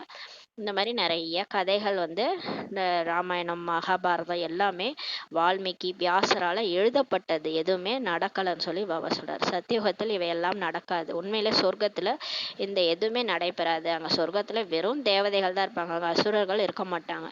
எவ்வளவு பொய்யான கலகத்தை தான் ஏற்படுத்திட்டாங்கன்னு சொல்லி பாபா சொல்றாரு. தந்தை மீதும் தேவதைகள் மீதும் கலங்கடத்தை ஏற்படுத்திட்டாங்க. சிவனை கூட சர்வவியாபி, கல்லுல இருக்கிறாரு, முள்ளுல இருக்கிறாரு, ஈஸ்வரன் எல்லா இடத்துலயும் இருக்கிறாருன்னு சொல்லிட்டாங்க. ஈஸ்வரன் தண்ணி அடிப்பாரு, பீர் அடிப்பாரு, சரி எதோ அடிப்பாருன்னு சொல்லிட்டாங்க இல்லையா? அந்த சங்கரரோட அந்த உடலை வச்சு அவர் வந்து இதை குடிப்பாரு, அதை குடிப்பாருலாம் பக்தி மார்க்கத்துல எவ்வளோ களங்கம் ஏற்படுத்திட்டாங்க. கடவுள் போய் அவரு பிறப்பே கிடையாது, அவருக்கு உடலே கிடையாது. அவர் வந்து இந்த வேலையெல்லாம் செய்வாரா? அவரை பேர்ல அவ்வளோ தவறா எழுதியிருக்கிறாங்கன்னு சொல்லி சொல்றாரு. அனைவரையும் நிந்தனை செய்து விட்டனர். ஆகவே தந்தை சொல்றாரு, இந்த நினைவு யாத்திரை ஆத்மாவை தூய்மையாக்க கூடியது. தூய்மையாகி தூய்மையான உலகிற்கு செல்ல வேண்டும். இப்ப நீங்க என்ன நிந்திச்சிட்டீங்க சரிங்க, இருந்தாலும் உங்களுக்கு அபகாரிக்கு உபகாரம் செய்ய தான் நான் வந்திருக்கிறேன். இப்ப நீங்க என்ன நினைச்சீங்கனாலே ஆத்மா தூய்மையாயிடும். தூய்மையான உலகுக்கு இப்ப போகணுன்றாரு. தந்தை 84 பிறவிகளின் சக்கரத்தை இப்ப புரிய வைக்கிறார். இப்போது இது உங்களுடைய கடைசி பிறவியாகும். இப்ப குழந்தைகளே, இது எல்லாருக்கும் லாஸ்ட் பர்த். பிறகு நம்ம வீட்டுக்கு போகணும், சாந்தி தாமத்துக்கு போகணும். வீட்டுக்கு சரீரத்தோட போக முடியாது. நம்ம எதை கொண்டு வந்தா எதை எடுத்துட்டு போறது? கீதையோட சாரமே அதான் இல்லையா? உடலோட இங்க இருந்து பறந்து மேல போக முடியாது. நீங்க இந்த உடலை விட்டு ஆத்மா, நீங்க புள்ளியா தனியா தான் வந்தீங்க, தனியா தான் போகணும். யாரையும் கூடயும் கூட்டுன்னு போக முடியாது. நீங்க மாட்டி இப்ப யாரையாவது கூட்டு பாருங்களா, நான் சாவ போறேன் நீயும் வான்ட்டு. யாரும் வரமாட்டாங்க. ஐயோ நீ போயிரு, என்னையா கூப்பிடுறேன்னு சொல்லுவாங்க. அந்த அளவுக்கு அன்பு இருக்கிறவங்க கூட வரலாம்ல, வரமாட்டாங்க. யாரை போய் நீங்க நம்ப போறீங்க? இங்க இருக்கிற யாரையும் கூட்டு போக முடியாது. இந்த சரீரத்தை கூட நீங்க கூட்டு போக முடியாது. நீங்க தனியா வந்தீங்க, தனியா போகணும். இந்த உடலை எரிச்சிருவாங்க இல்ல புதைச்சிருவாங்க. எல்லா ஆத்மாக்களும் இப்ப போகணும்னு சொல்லி சொல்றாரு. எனவே இனிமேல இனிமையான ஆன்மீக குழந்தைகளே, தன்னை ஆத்மான்னு புரிஞ்சுக்கிட்டு உட்காருங்க. ஏன்னா இதைதான் யாரும் செய்ய மாட்டாங்க, தன்னை தேகம்னு நினைச்சுக்கிறாங்க. அதனாலதான் பாபா சொல்ற ஞானம் புத்தியிலே ஏற மாட்டுது. நீங்கெல்லாம் ஆத்துமான்ட்டு புரிந்து கொண்டு உட்காந்து கேளுங்க, தேகன்ட்டு நினைக்காதீங்கன்னு சொல்லி பாபா சொல்றாரு. மற்ற சத்சங்களில் தேக அபிமானத்தில் அமர்ந்தீர்கள். மற்ற இடத்துலலாம் நம்ம போனோம் இல்லையா, நம்ம உடல்னு நினைச்சிட்டோம், சொல்லி கொடுக்குறவங்களையும் உடலா பார்ப்போம். ஆனா இங்கே நம்ம பாபா எல்லாத்தையுமே மாத்திட்டாரு இல்லையா. இங்க பாபா சொல்றாரு, ஆத்மா அபிமானியாக உட்காருங்க. என்னுடைய சம்ஸ்காரம் எவ்வாறு உள்ளதோ நான் நாணக்கடலாக இருக்கிறேன். குழந்தைகள் நீங்களும் அவ்வாறு ஆகணும்னு சொல்லி சொல்றாரு. அவர் எவ்வளவு பெஸ்டா இருக்காரு. அவர் பாருங்க, அறிவாளி, புத்திசாலிக்கெல்லாம் புத்திசாலி. அவரோட குழந்தையா இருந்துட்டு நம்ம அடி முட்டாளா இருக்கிறோம் பாருங்க. இந்த உடல் தான் நானு, இந்த உடலை கடைசி வரைக்கும் நான், உலகமே அழிஞ்சிரும், நான் மட்டும் இந்த உடல்ல அப்படியே இருப்பேன். இதெல்லாம் என்ன, இது அடி முட்டாள்தனம். அந்த மாதிரிலாம் நினைக்கவே கூடாது. இன்னும் என்ன 5000 சரி விடுங்க, உலகம் அழிஞ்ச போகுது. நீங்க என்னைக்கு போக போறீங்க? இன்னும் லட்சக்கணக்கான ஆண்டு இந்த உடல்லேவா இருக்க போறீங்க? இதே உறவினர்களோட. எப்படியா இருந்தாலும் எல்லாரும் உடலை விடதான் போறோம். இது எதுக்கு நீங்க இந்த மாதிரி முட்டாள்தனமா இருக்கிறீங்க? அது பாபா சொல்றாரு. நான் ஞான கடலா இருக்கிறேன், நீங்களும் அந்த மாதிரி ஆகணும். ஆத்ம அபிமானியா ஆகுங்க. அப்படி உட்காந்து கேட்கும்போது தான் இந்த முரளி புரியும். எல்லையற்ற தந்தை மற்றும் எல்லைக்குட்பட்ட தந்தைக்கான வேறுபாட்டையும் இப்ப புரிய வைக்கப்படுகிறது சொல்லி சொல்றாரு. எல்லையற்ற தந்தை நமக்கு முழு ஞானத்தையும் இப்ப புரிய வைக்கிறாரு. இதுக்கு முன்னாடி இதெல்லாம் நமக்கு தெரியாது. இப்போது உலக சக்கரம் எப்படி சுத்துது, அதனுடைய ஆதி மத்திய கடைசி எல்லாத்தையும் புரிய வச்சு, நம்ம யாருன்னு புரிய வச்சு, கால சக்கரத்தினுடைய ஆயுள் அது டோட்டலா 5000 வருஷம் தான் என்பதையும் இப்ப புரிய வைக்கப்படுகிறது. ஆனா மற்ற இதுல இத்தனை வருஷம், அத்தனை லட்சக்கணக்கான ஆண்டுகள், பிறவிகளே 84 லட்சம் பிறவிகள்லாம் குழப்பி விட்டுட்டாங்க. ஒரு சொல்றதுக்கு ஒரு அளவுதான் வேணும். நீங்க பக்தி மார்க்கத்துல நீங்க ஸ்வஸ்திக் சிம்பல் போடுறீங்க. ஸ்வஸ்திக் சிம்பல் எப்படி இருக்குது? நாலும் சரிபாகமா தானே இருக்குது. அப்ப சரிபாகமா தானே நீங்க சத்தியுகம், திரேதாயுகம், துவாபரயுகம், கலியுகம் சொல்லணும். அது என்ன சத்தியுகம் லட்சக்கணக்கான ஆண்டுகள் சொல்றீங்க, கலியுகம் 40,000 ஆண்டுகள் சொல்றீங்க. இது எந்த கணக்குன்னு கேக்குறாரு பாபா. சரிபாகமாவே சொல்ல மாட்டீங்க. இதனாலதான் ஸ்ரீநாத் கோயில்ல கூட சாதம் வடிக்கும் போது அந்த 4 பாகமா பிரியுமா, கரெக்டா அந்த சரிபாகமா பிரியுமா. அப்ப கால சக்கரத்தினோட ஆயுள் 5000 வருஷம். இந்த சத்தியுகம், திரேதாயுகம், துவாபரயுகம், கலியுகம் சரிபாகம்னு சொல்லி இப்ப கடவுளே சொல்றாரு. 2500, 2500, 2500. நீங்க சொல்ற லட்சக்கணக்கான ஆண்டெல்லாம் கிடையாது. உலக விநாசம் இப்ப மிக விரைவில் இருக்குது சொல்லி சொல்றாரு. பக்தி மார்க்கத்தில் கல்பத்தின் ஆயுள் லட்சக்கணக்கான ஆண்டுகள்ட்டு சொல்லி ஆழ்ந்த இருள்ல கொண்டு வந்துட்டாங்க. கும்பகர்ணம் மாதிரி தூங்கிட்டு இருக்கிறாங்க எல்லாரும். உலகம் அழியாது, நம்மளும் இந்த உடம்புலயே இன்னும் ஒரு லட்சக்கணக்கான ஆண்டு நம்ம இதே உடம்புல இதே உறவினர்களோட வாழ்வோம் அப்படின்னு நினைச்சுன்னுக்கிறீங்க. என்ன இது ஒரு சாதாரண எப்படி இருக்குது? ஆழ்ந்த இருள்ல தூங்கிட்டு இருக்கிறீங்க குழந்தைகளே, விழிப்படைங்கன்னு சொல்லி சொல்றாரு. இதனால் கீழே இறங்கி வந்தனர். எவ்வளவு நாங்கள் பக்தி செய்கின்றோமோ அவ்வளவு தந்தையை கீழே கொண்டு வரோம்ட்டுலாம் சொல்றாங்க பக்தியில. எவ்வளவுக்கு நாங்க பக்தி செய்யறோமோ அவ்வளவு கடவுளை கீழே கூட்டுன்னு வருவோம்னு சொல்லி சொல்றாங்க. தந்தை எங்களை தூய்மையாக்குபவர். தந்தையை கீழே எடுக்கின்றனர். இப்ப பாருங்க, நம்ம கீழே இறங்கி கலியுகமாக்கி வச்சுட்டு இந்த உலகத்தை, இந்த தூய்மையற்ற உலகத்துல அவரையும் ஈத்துன்னு வரோம் பாருங்க. அதுக்கு என்ன கொடுமை இது. அவரு சுத்தமான ஆளு, எவ்வளவு பரிசுத்த ஆவி அவரு. அவரை போய் இந்த மோசமான அசுத்தமான உலகத்துக்கு ஈத்துட்டு வரோம். பதித்த பாவனரே, கடவுளே வாங்க வாங்கன்னு கூப்பிட்டோடனே தான் அவர் நமக்காக ஓடி வர்றாரு. பாவம், இந்த ஒரு அசுத்தமான உலகத்துல அவர் கால் படணும்னு. அதனாலதான் அவர் உடலே எடுக்கிறது இல்ல. உடல் எடுத்தா அவர் எப்படி இந்த காலை கொண்டு இந்த கலியுகத்துல வைப்பாரு? இத மோசமான கலியுகத்துல அவர் கால் போய் படலாமா? அதனாலதான் அவர் பிறவியே எடுக்கிறது இல்ல. அந்த பதித சரீரத்துலதான் வராரு. டக்குன்னு ஓடிடுறாரு. அந்த சரீரத்துல கூட அவரால் ரொம்ப நேரம் இருக்க முடியாது. இருந்து டக்குன்னு ஞானத்தை சொல்லிட்டு கிளம்பிடுறாரு. பிரம்மாவோட சரீரத்துல. தந்தை வந்து எங்க தூய்மையாக்குபவர், தந்தையை கீழே இழுக்கின்றனர். ஏனென்றால் தூய்மை இழந்து மிகவும் துக்கமானவர்களாக ஆகிவிட்டனர். இப்ப நம்மளும் தூய்மை இழந்து எவ்வளோ பர்ஃபெக்டா நம்மள குளிப்பாட்டி சீராட்டி கொண்டு போய் சொர்க்கத்துல விட்டுட்டு போனாரு. திரும்ப நம்ம அழுக்காயின்னு உட்காந்துருக்குறோம். எவ்வளோ அழுக்கானது மட்டும் இல்லாம துக்கமாயிட்டு உக்காந்துட்டு என்ன சொல்றோம், இந்த கடவுள் தான் என்ன இப்படி பண்ணிட்டாரு அப்படின்னு சொல்லி அவர் மேலே அந்த பழிய போடுறோம் வேற. எல்லாத்துக்கும் காரணம் இந்த கடவுள் தான், என் வாழ்க்கையை இப்படி பண்ணிட்டாரு, அவர் நல்லா இருப்பாரான்ட்டு அவரே போட்டு திட்டிட்டு உட்காந்துருக்குறோம். அதான் பாபா சொல்றாரு, எங்க இருந்து நான் வந்தேன், என்னை எதுக்கு இழுக்கிறீங்க இந்த விஷயத்துல, கர்மாவெல்லாம் நீங்க பண்ணிட்டீங்க, என்ன பிடிச்சி இழுக்கிறீங்க சொல்லி சொல்றாரு. இப்ப தூய்மை இருந்து அவரையே இவ்வளவு துக்கமானவரா உட்கார்ந்துட்டு இருக்கீங்கன்னு சொல்றாரு. பிறகு தந்தையை அழைக்கிறாங்க. தந்தையும் பார்க்கிறாரு, இவர்கள் முற்றிலும் துக்கமாக சமப்பிரதானமாக ஆகிவிட்டனர். மேல இருந்து பாக்குறாரு, இவங்க என்ன ரொம்ப மோசமாயிட்டாங்க, இவ்வளோ துக்கமா கன்னத்துல கைய வச்சுன்னு உட்காந்துருக்குறாங்க, இவங்களை எப்படிதான் மாத்துறதோ தெரியலன்ட்டு வராரு. வந்து 5000 ஆண்டுகள் முடியும் நிலையில மீண்டும் இப்ப வராரு. வந்து இந்த படிப்பை, இந்த பழைய உலகிற்கானதல்ல, இந்த படிப்பு நமக்கு சொல்லி கொடுக்குறாரு. ஆனா இந்த படிப்பு இந்த பழைய உலகத்திற்கு இல்ல. இப்ப நீங்க உடனே எனக்கு மாற்றம் வரணும், உடனே எனக்கு இப்பவே நான் சொர்க்கம் ஆயிடணும், இங்கேயே நான் தேவதை ஆயிடணும்லாம் முடியாது. இந்த உலகம் அழிஞ்சு புது உலகம் வரும், அங்கதான் தேவதையா நீங்க போக நடிக்க போறீங்க. இந்த படிப்பே அடுத்து நீங்க எடுக்க போற 21 பிறவிக்கான ஆஸ்தின்னு சொல்லி சொல்றாரு. உங்களுடைய ஆத்மா தாரணை செய்து தன்னோடு எடுத்து செல்கிறது. இப்ப நம்ம இந்த படிப்பு படிக்கிறோம், அந்த படிப்பை முடிச்சு நம்மளோட சம்ஸ்காரம் எல்லாத்தையும் மாத்துறாரு. நம்மளை யோகா பண்ண வச்சு நம்மளை மாத்தி நம்மளை தேவதையாகவே மாத்திடுறாரு. ஆத்மாவை மாத்திடுறாரு. உடல் மாறாது, உடல் அப்படியேதான் இருக்கும், அசுத்த உடல் தான். ஆத்மா மாத்தி ஆத்மா மாறி அடுத்த சொர்க்கத்துல போய் அது தேவதையா பிறப்பெடுக்கும். அதனால இப்போ உங்களுடைய ஆத்மா தாரணை பண்ணி அடுத்த பிறவிக்கு தன்னோடு இந்த சம்ஸ்காரத்தை எடுத்து போகிறது சொல்லி சொல்றாரு. நான் ஞானக்கடலாக இருக்கிறேன், நீங்கள் ஞான நதிகளாக இருக்கிறீங்கன்னு சொல்லி சொல்றாரு. இந்த ஞானம் இந்த உலகிற்கானது அல்ல, இந்த உலகமும் சரீரமும் சீச்சி கெட்டதாக ஆகிவிட்டது, இதனையும் விட வேண்டும் சொல்லி சொல்றாரு. இப்ப இந்த சரீரம் கூட சீச்சி ஆயிடுச்சுல, இதை விட்டுறணும். சரீரம் இங்கு தூய்மையானதாக இருக்க முடியாது. இங்கே இங்க வந்து தேவதை மாதிரி சரீரம்லாம் கிடைக்காது சொல்றாரு. ஏன்னா இந்த 5 தத்துவங்களும் தூய்மையற்றதா இருக்குது. அதனால சரீரமும் அப்படிதான் கிடைக்கும். நோய், அதனாலதான் நம்ம சரீரம் வந்து ஏதாவது நோய் வந்துகிட்டே இருக்குது. ஏன்னா இந்த இயற்கையே வீணா போயிடுச்சுல்ல, இந்த 5 தத்துவங்களும் வீணா போயிடுச்சு. அதுல மனிதர்கள் வேற அந்த எல்லாத்தையும் கலக்குறாங்க உணவுல. அதனால நம்ம சாப்பிட்ற உணவும் விஷமா இருக்குது. அதனால நோயெல்லாம் ஏதாவது வந்துட்டே இருக்கு. நான் ஆத்மாக்களின் தந்தையாக இப்ப இருக்கிறேன்னு சொல்லி சொல்றாரு. ஆத்மாக்களை மட்டுமே இப்ப தூய்மையாக்க வந்திருக்கிறேன். இந்த விஷயங்களை மனிதர்கள் துளியளவும் புரிந்து கொள்ளவில்லை.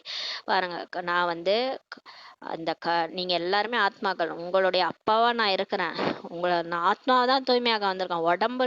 உடம்ப நான் தூய்மையாக்க வரல. அவங்க உடம்புக்கான பயிற்சிலாம் செய்யறாங்க, உடல்னு உடலையே தான் பாக்குறாங்க. ஆனா உடல் உணர்வுல இருக்கிற யாரும் என்ன புரிஞ்சிக்க முடியாது சொல்லி சொல்றாரு. அதனாலதான் புரிஞ்சிக்க மாட்டாங்க. முற்றிலும் கல்புத்தியாக தூய்மை இல்லாதவர்களாக இருக்கின்றனர் சொல்லி சொல்றாரு. அவங்களுக்கு அந்த தூய்மையா இருக்கணும்ன்றது கேட்டாலே பிடிக்க மாட்டுது, அதோட ஓடி போயிடுறாங்க, அந்த ஞானத்தையே கேட்க மாட்டாங்க, கல்புத்தியா இருக்கிறாங்கன்னு சொல்லி சொல்றாரு. எனவே பத்தித்த பாவனரேன்ட்டு அழைக்கிறாங்க. இருந்தாலும் கஷ்ட நேரத்துல கடவுளை தான் கூப்பிடுறாங்க. ஆத்மா தான் தூய்மை இழந்து விட்டது, ஆத்மா தான் எல்லாமே செய்கிறது, பக்தியும் கூட ஆத்மா தான் செய்யுது, இந்த ஞானத்தை கூட ஆத்மா தான் எடுக்குது, சரீரத்தையும் ஆத்மா தான் எடுக்கிறது சொல்லி சொல்றாரு. எல்லாம் செய்யறது ஆத்மா தான், ஆனா உடல் தான் செய்யுதுன்ட்டு எல்லாரும் நினைச்சுக்கிறாங்க. ஏன்னா பாக்குறதுக்கு என்ன தெரியுது, உடல் தானே தெரியுது. ஆத்மா நெற்றி புறத்துல ஒளிஞ்சிருக்குது, ஆத்மா தெரிய மாட்டுது. அதனால நான் உடல் தான் நினைச்சிட்டு நம்மளும் இந்த உடல் தான் செய்யுதுன்னு நினைச்சிட்டு இருக்கிறோம். ஆனா இந்த உடல் செய்யறது இல்லை, அது அழிஞ்சு போயிடுது. நம்ம இந்த உடலை விட்டும் போது அதை கொண்டு போய் எரிச்சிடுறாங்க, இல்லை புதைச்சிடுறாங்க, நம்ம போயிடுறோம், நம்ம அடுத்த பர்த் எடுக்க போயிடுறோம். நம்ம உண்மையிலே ஆத்மா தான், நம்ம நெற்றி பூர்வத்துல இருக்கிறோம் சொல்லி பாபா சொல்றாரு. நான் ஆத்மாக்களாகிய உங்களை அழைத்து செல்ல வந்திருக்கிறேன்ட்டு இப்ப கடவுளே வந்து சொல்றாரு. எல்லையற்ற தந்தையாகிய நான் ஆத்மாக்களாகிய உங்களின் அழைப்பு பேரில் தான் வந்திருக்கிறேன். நீங்க கூப்பிட்டீங்க, அதனால தான் வந்தேன். நீங்கள் எவ்வளவு காலமாக என்னை கூப்பிட்டீங்க தெரியுமா? ஏ பத்தித்த பாவனரே, இறை தந்தையே, வாருங்கள், இந்த பழைய உலகின் துக்கத்திலிருந்து அரக்கரிடமிருந்து விடுவீங்கள்ட்டு பக்தியில என்னை கூப்பிட்டீங்க. நாங்கள் அனைவரும் வீட்டுக்கு போகணும்ன்ட்டு கூப்பிட்டீங்க, வீடு பேரு அடையணும் வேணும் வாங்கன்னு சொல்லி நீங்கள் தான் கூப்பிட்டீங்க. நமது வீடு எங்கே உள்ளது தெரியுமா? வீட்டிற்கு எப்படி செல்வது, எப்போது செல்வது என்று இதை பற்றி யாருக்குமே தெரியாது சொல்லி சொல்கிறாரு. முக்தி அடைவதற்காக எவ்வளோ போராடுறாங்க. எல்லாரும் இந்த பிறவியே போதும், அடுத்த பிறவி வேணாம், முக்தி வேணும்ன்ட்டு கேட்குறாங்க. எத்தனை குருமார்கிட்டலாம் போகிறாங்க, அவங்களுக்கே தெரியாது எப்படி முக்தி அடையணும்ன்ட்டு. அவங்க பிரம்ம தத்துவத்தை நினச்சிக்கிட்டே சரீரை விட்டுறாங்க, அந்த இடமே அமைதியாயிடுது. ஆனாலும் அவங்க மறுபிறவி எடுத்துகிட்டு தான் இருக்கிறாங்கன்னு சொல்லி பாபா சொல்கிறாரு. அதனால தான் பாப்புலேஷன் அதிகமாயிட்டே இருக்கு. பல பிறவிகளாக போராடித்தான் வந்துள்ளனர்.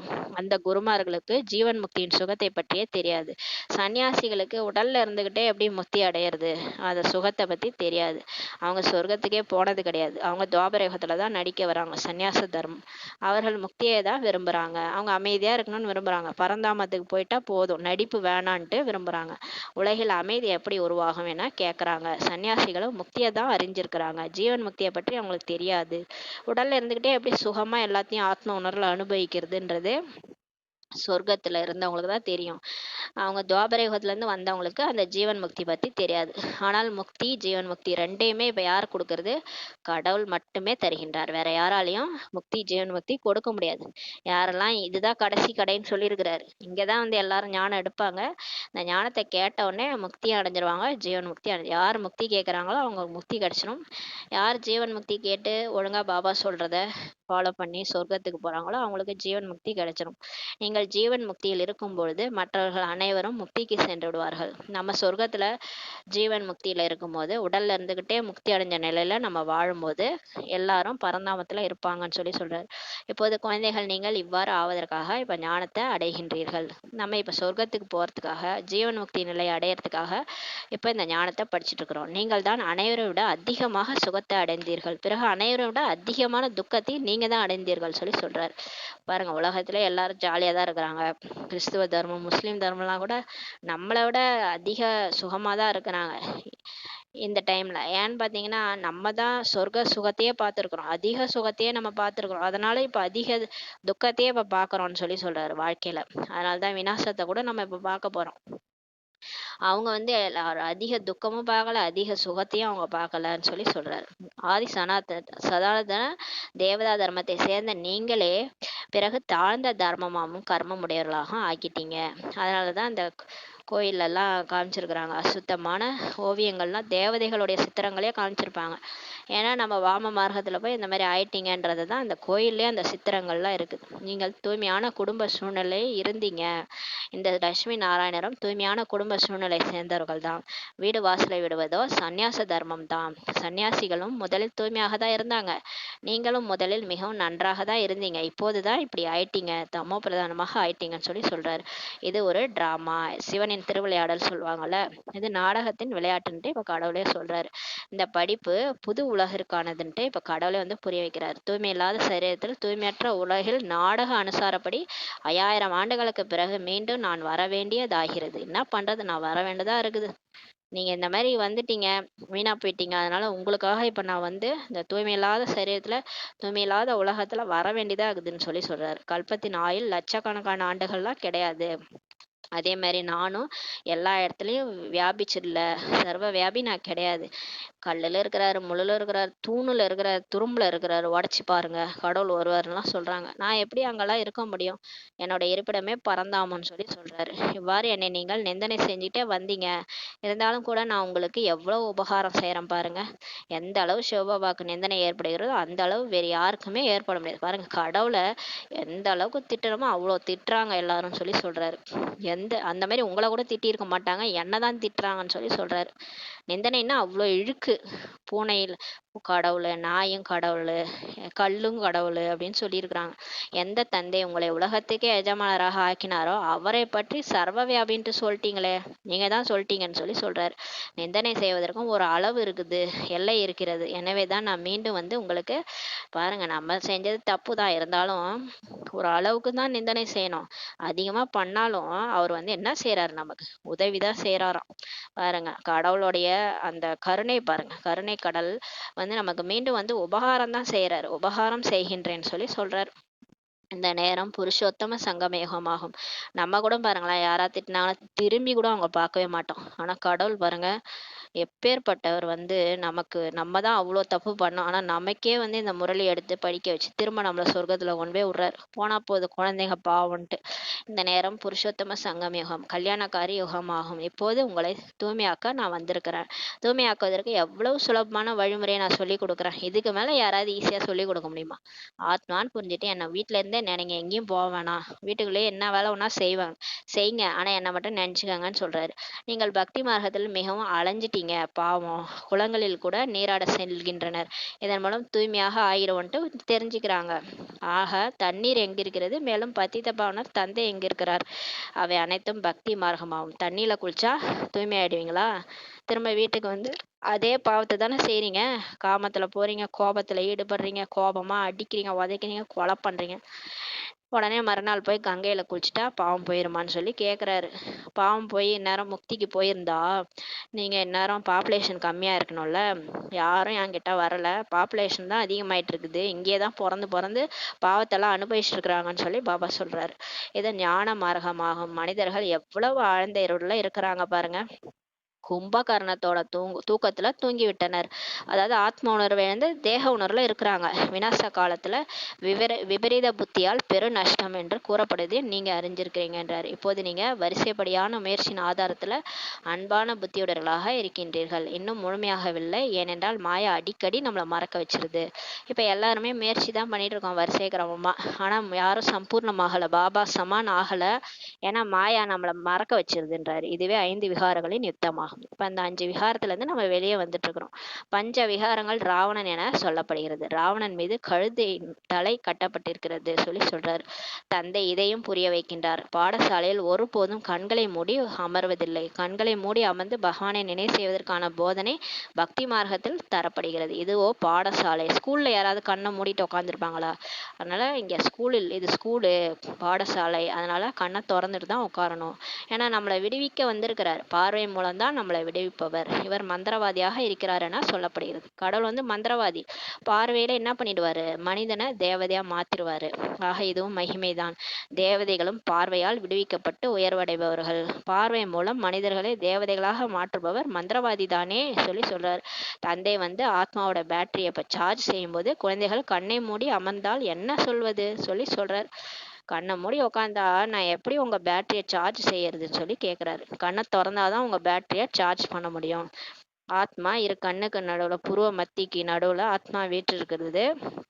நீங்க கண்ணையும் திறந்து பார்த்து என்னை நினைவு பண்ணுங்கன்றாரு. பாடசாலையில் கண்களை மூடி உட்கார்றது கிடையாது. இல்லையென்றால் சோம்பல் ஏற்படும், தூக்கம் வந்துடும். படிப்பு தான் வருமானத்திற்கான மூலதனமாகும். தூங்கிட்டா எப்படி படிப்பீங்க? ஏதோ கிளாஸ் எடுத்துட்டு இருக்கிறாங்க, கண்ணை மூடி நின்றீங்கன்னா எப்படி டீச்சர் சொல்லி கொடுக்குற பாடம் புத்தியில ஏறும்? நம்மளே திட்டுவோம் இல்லையா? ஒரு டீச்சருக்கு நல்லா தெரியும் கண்ணை மூடி உக்காந்தா என்ன படிப்பாங்கன்ட்டு. அதை கேட்குறாரு. அப்ப படிப்பு தான் வருமானத்திற்கான மூலதனமாகும். லட்சக்கணக்கான கோடிக்கணக்கான வருமானம் இப்ப ஏற்பட்டிருக்குது. வருமான நேரத்துல யாராவது போய் தூங்குவாங்களா? சோம்பலே வராது இல்லையா? இங்க ஆத்மாக்களை திருத்த வேண்டும். லட்சியம் குறிக்கோள் எதிரில் இருக்குது. தேவதைகளின் ராஜ்யத்தை பார்க்க வேண்டுமானால் தில்வாடா கோயிலுக்கு போய் பாருங்க. அங்க ஜடமான கோயில் தான் இருக்குது. ஆனா இங்க சைத்தன்யமான தில்வாடா கோயிலே இருக்கிறது. தேவதைகளும் இருக்கிறாங்க, சொர்க்கமும் இருக்கிறது. அனைவருக்கும் சத்கதி தரும் வள்ளல் அபுவில் மட்டுமே வருகின்றார். பாருங்க, கடைசி புண்ணிய தீர்த்த ஸ்தலம் மவுண்ட் அபு தான். சொல்லியிருக்காரு ஒரு காலத்துல மும்பை வரைக்கும் கியூ நிக்குமா மவுண்ட் அபுக்கு பாக்குறதுக்கு. கடவுள் வந்துட்டாருன்றது எல்லாருக்கும் தெரிஞ்சிடும். அங்க வந்து கியூ மும்பை வரைக்கும் நிக்கும், பார்க்கவே இருக்க. அதனாலதான் இப்பவே மவுண்ட் அபுக்கு போக சொல்றாங்க. இப்பவே டைம் கிடைக்கும் போதே போயிட்டு வந்துருங்க. அப்புறம் வந்து மும்பை வரைக்கும் கியூ நிக்கும், நவுற கூட முடியாதுன்னு சொல்லியிருக்கிறாரு முரளில. அந்த மாதிரி ஒரு நேரமும் வரும், எல்லாருக்கும் தெரிஞ்சிடும் கடவுள் வந்துட்டாருன்ட்டு. அது கடைசியில விநாசம் டைம்ல வந்துடும்.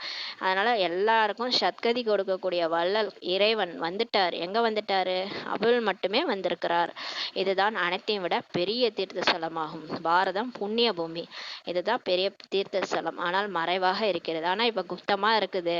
ஏன்னா இப்ப எல்லாருக்கும் தெரிஞ்சிச்சுன்னா உங்களால புருஷார்த்தமே பண்ண முடியாது. உங்களையே வந்து எல்லாரும் டார்ச்சர் பண்ணுவாங்க. முக்தி கொடுங்க, ஜீவன் முக்தி கொடுங்கன்ட்டு கடையில அல்வா கொடுங்க, லட்டு கொடுங்கன்னு கேக்குற மாதிரி கேட்க ஆரம்பிச்சிருவாங்க.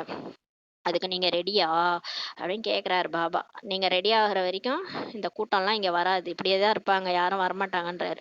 எனவே யாருக்கும் தெரியவில்லை. இப்ப நீங்க மறைவா இருக்கிறது யாருக்கும் தெரியல, நல்லதுன்னு சொல்லி சொல்றாரு. கடவுளும் மறைவா இருக்கிறாரு, நம்மளும் மறைவா இருக்கிறோம், ஞானமும் குப்தமா இருக்குது, கடைசியா தான் வெளிப்படுன்றாரு. இனிமேலும் இனிமையான தேடி கண்டெடுக்கப்பட்ட செல்ல குழந்தைகளுக்கு தாயும் தந்தையுமான பாப் தாதாவின் அன்பு நினைவுகளும் காலை வணக்கம். ஆன்மீக குழந்தைகளுக்கு ஆன்மீக தாய் தந்தை நமஸ்காரம். நாம் ஆன்மீக குழந்தைகள் ஆன்மீக தாய் தந்தைக்கு நமஸ்காரம். தாரணைக்கான முக்கிய சாரம்: தந்தையிடம் எந்த சம்ஸ்காரம் இருக்கிறதோ அதையே தாரணை செய்யணும். இப்ப பாபா பாருங்களேன், அவரு ரொம்ப அறிவாளியா இருக்கிறாரு. அது மாதிரி நம்மளும் அறிவாளியா இருக்கணும், புத்திசாலியா இருக்கணும். அவரு பாருங்க, அபகாரிக்கு உபகாரம் செய்யறாரு. நம்ம என்ன பண்ணுவோம், ஒரு தடவை யாராவது தப்பா பண்ணிட்டாங்கன்னா அதோட திரும்பி கூட பார்க்க மாட்டோம். அது பாபாவுடைய குணமே கிடையாது. இவ்வளோ இழிவு பண்ணாலும் நமக்காக நம்மள உபகாரம் செய்யறாரு பாருங்க, அந்த குணத்தை நம்ம எடுத்துக்கணும் பாபாட்ட இருந்து. என்னை யார் எவ்வளோதான் இழிவுபடுத்தினாலும் நான் உங்களுக்கு நல்லதே செய்வேன். தந்தைக்கு சமமாக ஞான கடலாக ஆகணும்னு சொல்லி சொல்றாரு. ஆத்ம அபிமானியாக இருப்பதற்காக பயிற்சி கூட செய்ய வேண்டும். 2வது பாயிண்ட், ஆத்மா எனும் பேட்டரியை சதோ பிரதானமா ஆக்குவதற்கு நடந்தாலும் சுற்றினாலும் நினைவு யாத்திரையில இருக்கும். பாபா நினைக்கிறேன்ட்டு உட்காந்துட்டே கூட யோகா பண்ண தேவையில்ல. நடந்தாலும் சுற்றினாலும் வேலை செஞ்சாலும் பாபா நினைச்சிட்டு புத்தி மூலமா சிவத்தந்தை பரம்பிதா பரமாத்மா பரந்தாமத்துல புள்ளியா இருக்கிறாரு, நானும் புள்ளியா நெற்றி பூர்வத்துல இருக்கிறேன், நான் ஆத்மா, அவர் என்னுடைய அப்பா, அந்த நினைவுலே இருங்க. அதே என்ன காரியம் செஞ்சாலும் கர்ம யோகியா இருந்து அந்த நினைவுல செய்யுங்க, பேட்டரி சார்ஜ் ஆயிடும்ன்றாரு. தெய்வீக நடத்தைகளை தாரணை செய்யணும், இப்பவே தேவதை மாதிரி இருக்கணும். அதான் ஒருத்தவர் ஒரு வீட்டுக்கு போனாராம். அங்க ஒருத்தவங்க, அவங்க ரொம்ப வயோதிக மாத்தா, ரொம்ப வயசானவங்க. அவங்கள பார்த்தா ஒரு மாதிரி டிஃப்ரெண்டா இருந்ததா முகம், அவ்வளோ பொலிவு, அவ்வளோ அழகா இருந்தாங்க. இவங்க என்னங்க இவ்வளோ டிஃப்ரெண்டா இருக்கிறாங்க. கடைசியில அவங்க பிகே, அவங்க ஞானம் கேட்டுட்டு பிகேவா இருந்தாங்க. அதனால அவங்க முகத்தை பார்த்தே கண்டுபிடிச்சாரா பிரதர், இவங்க பிகேன்றத. அந்த மாதிரி தெய்வீக நடத்தைகள் உங்களை பார்த்தா எல்லாருக்கும் தெரியணும். உங்க வீட்டுக்கு வந்தாலே அவங்க கேட்கணும், நீங்க மட்டும் டிஃப்ரெண்டா இருக்கிறீங்களே, உங்கள்ட்ட ஏதோ ஒரு கவர்ச்சி தென்படுதுன்ட்டு. அந்த அளவுக்கு தெய்வீக நடத்தைகளை தாரணை செய்யணும். மிக மிக இனிமையானவராக ஆக வேண்டும் சொல்லி பாபா சொல்றாரு. வரதானம்: திரிகாலதரிசியாகி திவ்ய புத்தியின் வரதானத்தை காரியத்தில் ஈடுபடுத்தக்கூடிய வெற்றி நிறைந்தவர் ஆகுக. 3 காலத்தையும் தரிசிக்கக்கூடிய திரிகாலதரிசியாகி எதிர்காலத்தை கூட நீங்க கணிக்கணும். உங்களுக்கு போன காலம் முன்னாடி சொர்க்கமா இருந்தது, இப்ப நரகமாயிடுச்சு, திரும்ப சொர்க்கமா ஆக போகுது, நமக்கு எல்லாமே தெரியும் இல்லையா. 3 காலம் நமக்கு தெரியும். திரிகாலதரிசி ஆகி திவ்ய புத்தியின் வரதானத்தை காரியத்துல பயன்படுத்தக்கூடிய வெற்றி நேர்ந்தவரை ஆகுக. யார் அந்த திவ்ய புத்தியை பயன்படுத்துறாங்களோ, திவ்ய புத்தின்றது தான் நமக்கு பாபா கொடுத்துருக்கிற அந்த கிஃப்ட். இப்ப தெய்வீக புத்தி, அந்த வரதானத்தை காரியத்துல பயன்படுத்துங்க, வெற்றி நிறைந்தவரா ஆகுங்கன்ற வரதானம் கொடுக்குறாரு பாப்தாதா. ஒவ்வொரு குழந்தைக்கும் தெய்வீக புத்தி, திவ்ய புத்தியின் வரதானத்தை கொடுத்துருக்கிறாரு. நம்ம புத்தியை தான் டார்கெட் பண்றாரு, புத்தியை தான் மாத்துறாரு, புத்தியில தான் அந்த ஞானத்தை போடுறாரு. புத்தி மூலமா தான் பாபாவை நினைவு செய்யறோம்.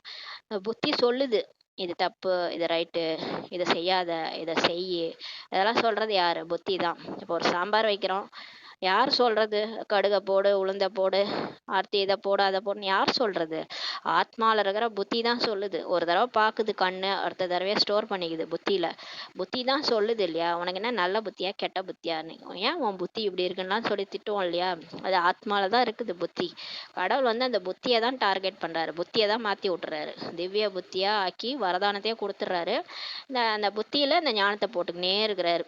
அப்படியே ஓதி ஓதி ஓதின்னு மாத்துறாரு. அந்த குளவி மாதிரி அது புழுவை கொண்டு அதோடைய குலமா மாத்திருது இல்லையா, குளவியா மாத்துது. அது மாதிரி பாபா நமக்கு புத்தியில ஞானத்தை போட்டு போட்டு அவருடைய குலமா நம்மளை மாத்திராரு, தெய்வீக சம்பிரதாயத்தினரா நம்மளை மாத்துறாரு.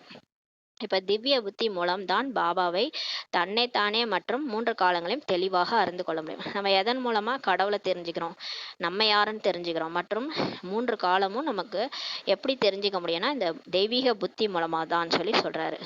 இப்ப சொர்க்கமா ஆக போகுது, இதெல்லாம் நம்ம எப்படி தெரிஞ்சுக்கிட்டோம்? அந்த தெய்வீக புத்தி மூலமா தான். நம்ம யாரு? ஆத்மா. கடவுள் யாரு? ஆத்மாவுடைய தந்தை பரம்பிதா பரமாத்மா. இதெல்லாம் நம்ம எப்படி புரிஞ்சுக்கிட்டோம்? திவ்ய புத்தி மூலமா தான் சொல்லி சொல்றாரு. சர்வ சக்திகளை தாரணை செய்யவும் முடியும். திவ்ய புத்தி உள்ள ஆத்மா எந்த ஒரு சங்கல்பத்தையும் கர்மம் அல்லது பேச்சில் கொண்டு வருவதற்கு முன்பாக ஒவ்வொரு வார்த்தை மற்றும் கர்மத்தின் 3 காலங்களையும் அறிந்து நடைமுறையில் வருவார். யாரெல்லாம் தெய்வீக புத்தி இருக்கிற ஆத்மாவோ அவங்க ஒரு ஒரு எண்ணத்தையும் வார்த்தைகளையும் வார்த்தைகளையும் கர்மத்துல கொண்டு வரும்போது என்ன பண்ணுவாங்க, யோசிச்சுதான் செய்வாங்க. 3 காலத்தையும் யோசிச்சுதான் நடைமுறையில கொண்டு வருவாங்க. அப்படியே பேசிட்டேன், நான் நினைக்கவே இல்லை ஆனா பேசிட்டேன், அது ஹர்ட் ஆகும்னு தெரியாம நான் பேசிட்டேன் அப்படின்னு சொல்ல மாட்டாங்க. திவ்ய புத்தி இருக்கிற ஆத்மா அந்த மாதிரி சொல்ல மாட்டாங்க. பிரம்மா பாபா அப்படிதான் இருப்பாரு. எப்பயுமே பாத்தீங்கன்னா எண்ணம் சொல் செயல் ஒரே மாதிரி தான் இருக்கும். 3 காலங்களையும் உணர்ந்துதான் அவர் பேசுவார். இவங்கள்ட்ட இதை பேசுறோமே, இந்த வார்த்தை அவங்களுக்கு ஹர்ட் ஆனா நாளைக்கு நம்ம கிட்ட பேசுவாங்களா, இதை யோசிச்சு நம்ம பேசணும். இதுதான் 3 காலத்தையும் உணர்ந்தவங்க அவங்க கர்மாவை எப்படி மாத்திக்கிறாங்கன்றத பாபா சொல்றாரு. அப்ப திவ்ய புத்தி இருக்கிற ஆத்மா என்ன பண்ணுவாங்க, ஒரு ஒரு எண்ணத்தையும் வார்த்தையும் பேசுறதுக்கு முன்னாடி யோசிச்சு தான் பேசுவாங்கன்னு சொல்றாரு. 3 காலத்தையும் உணர்ந்து தான் பேசுவாங்க, நடைமுறையில கொண்டு வருவாங்க.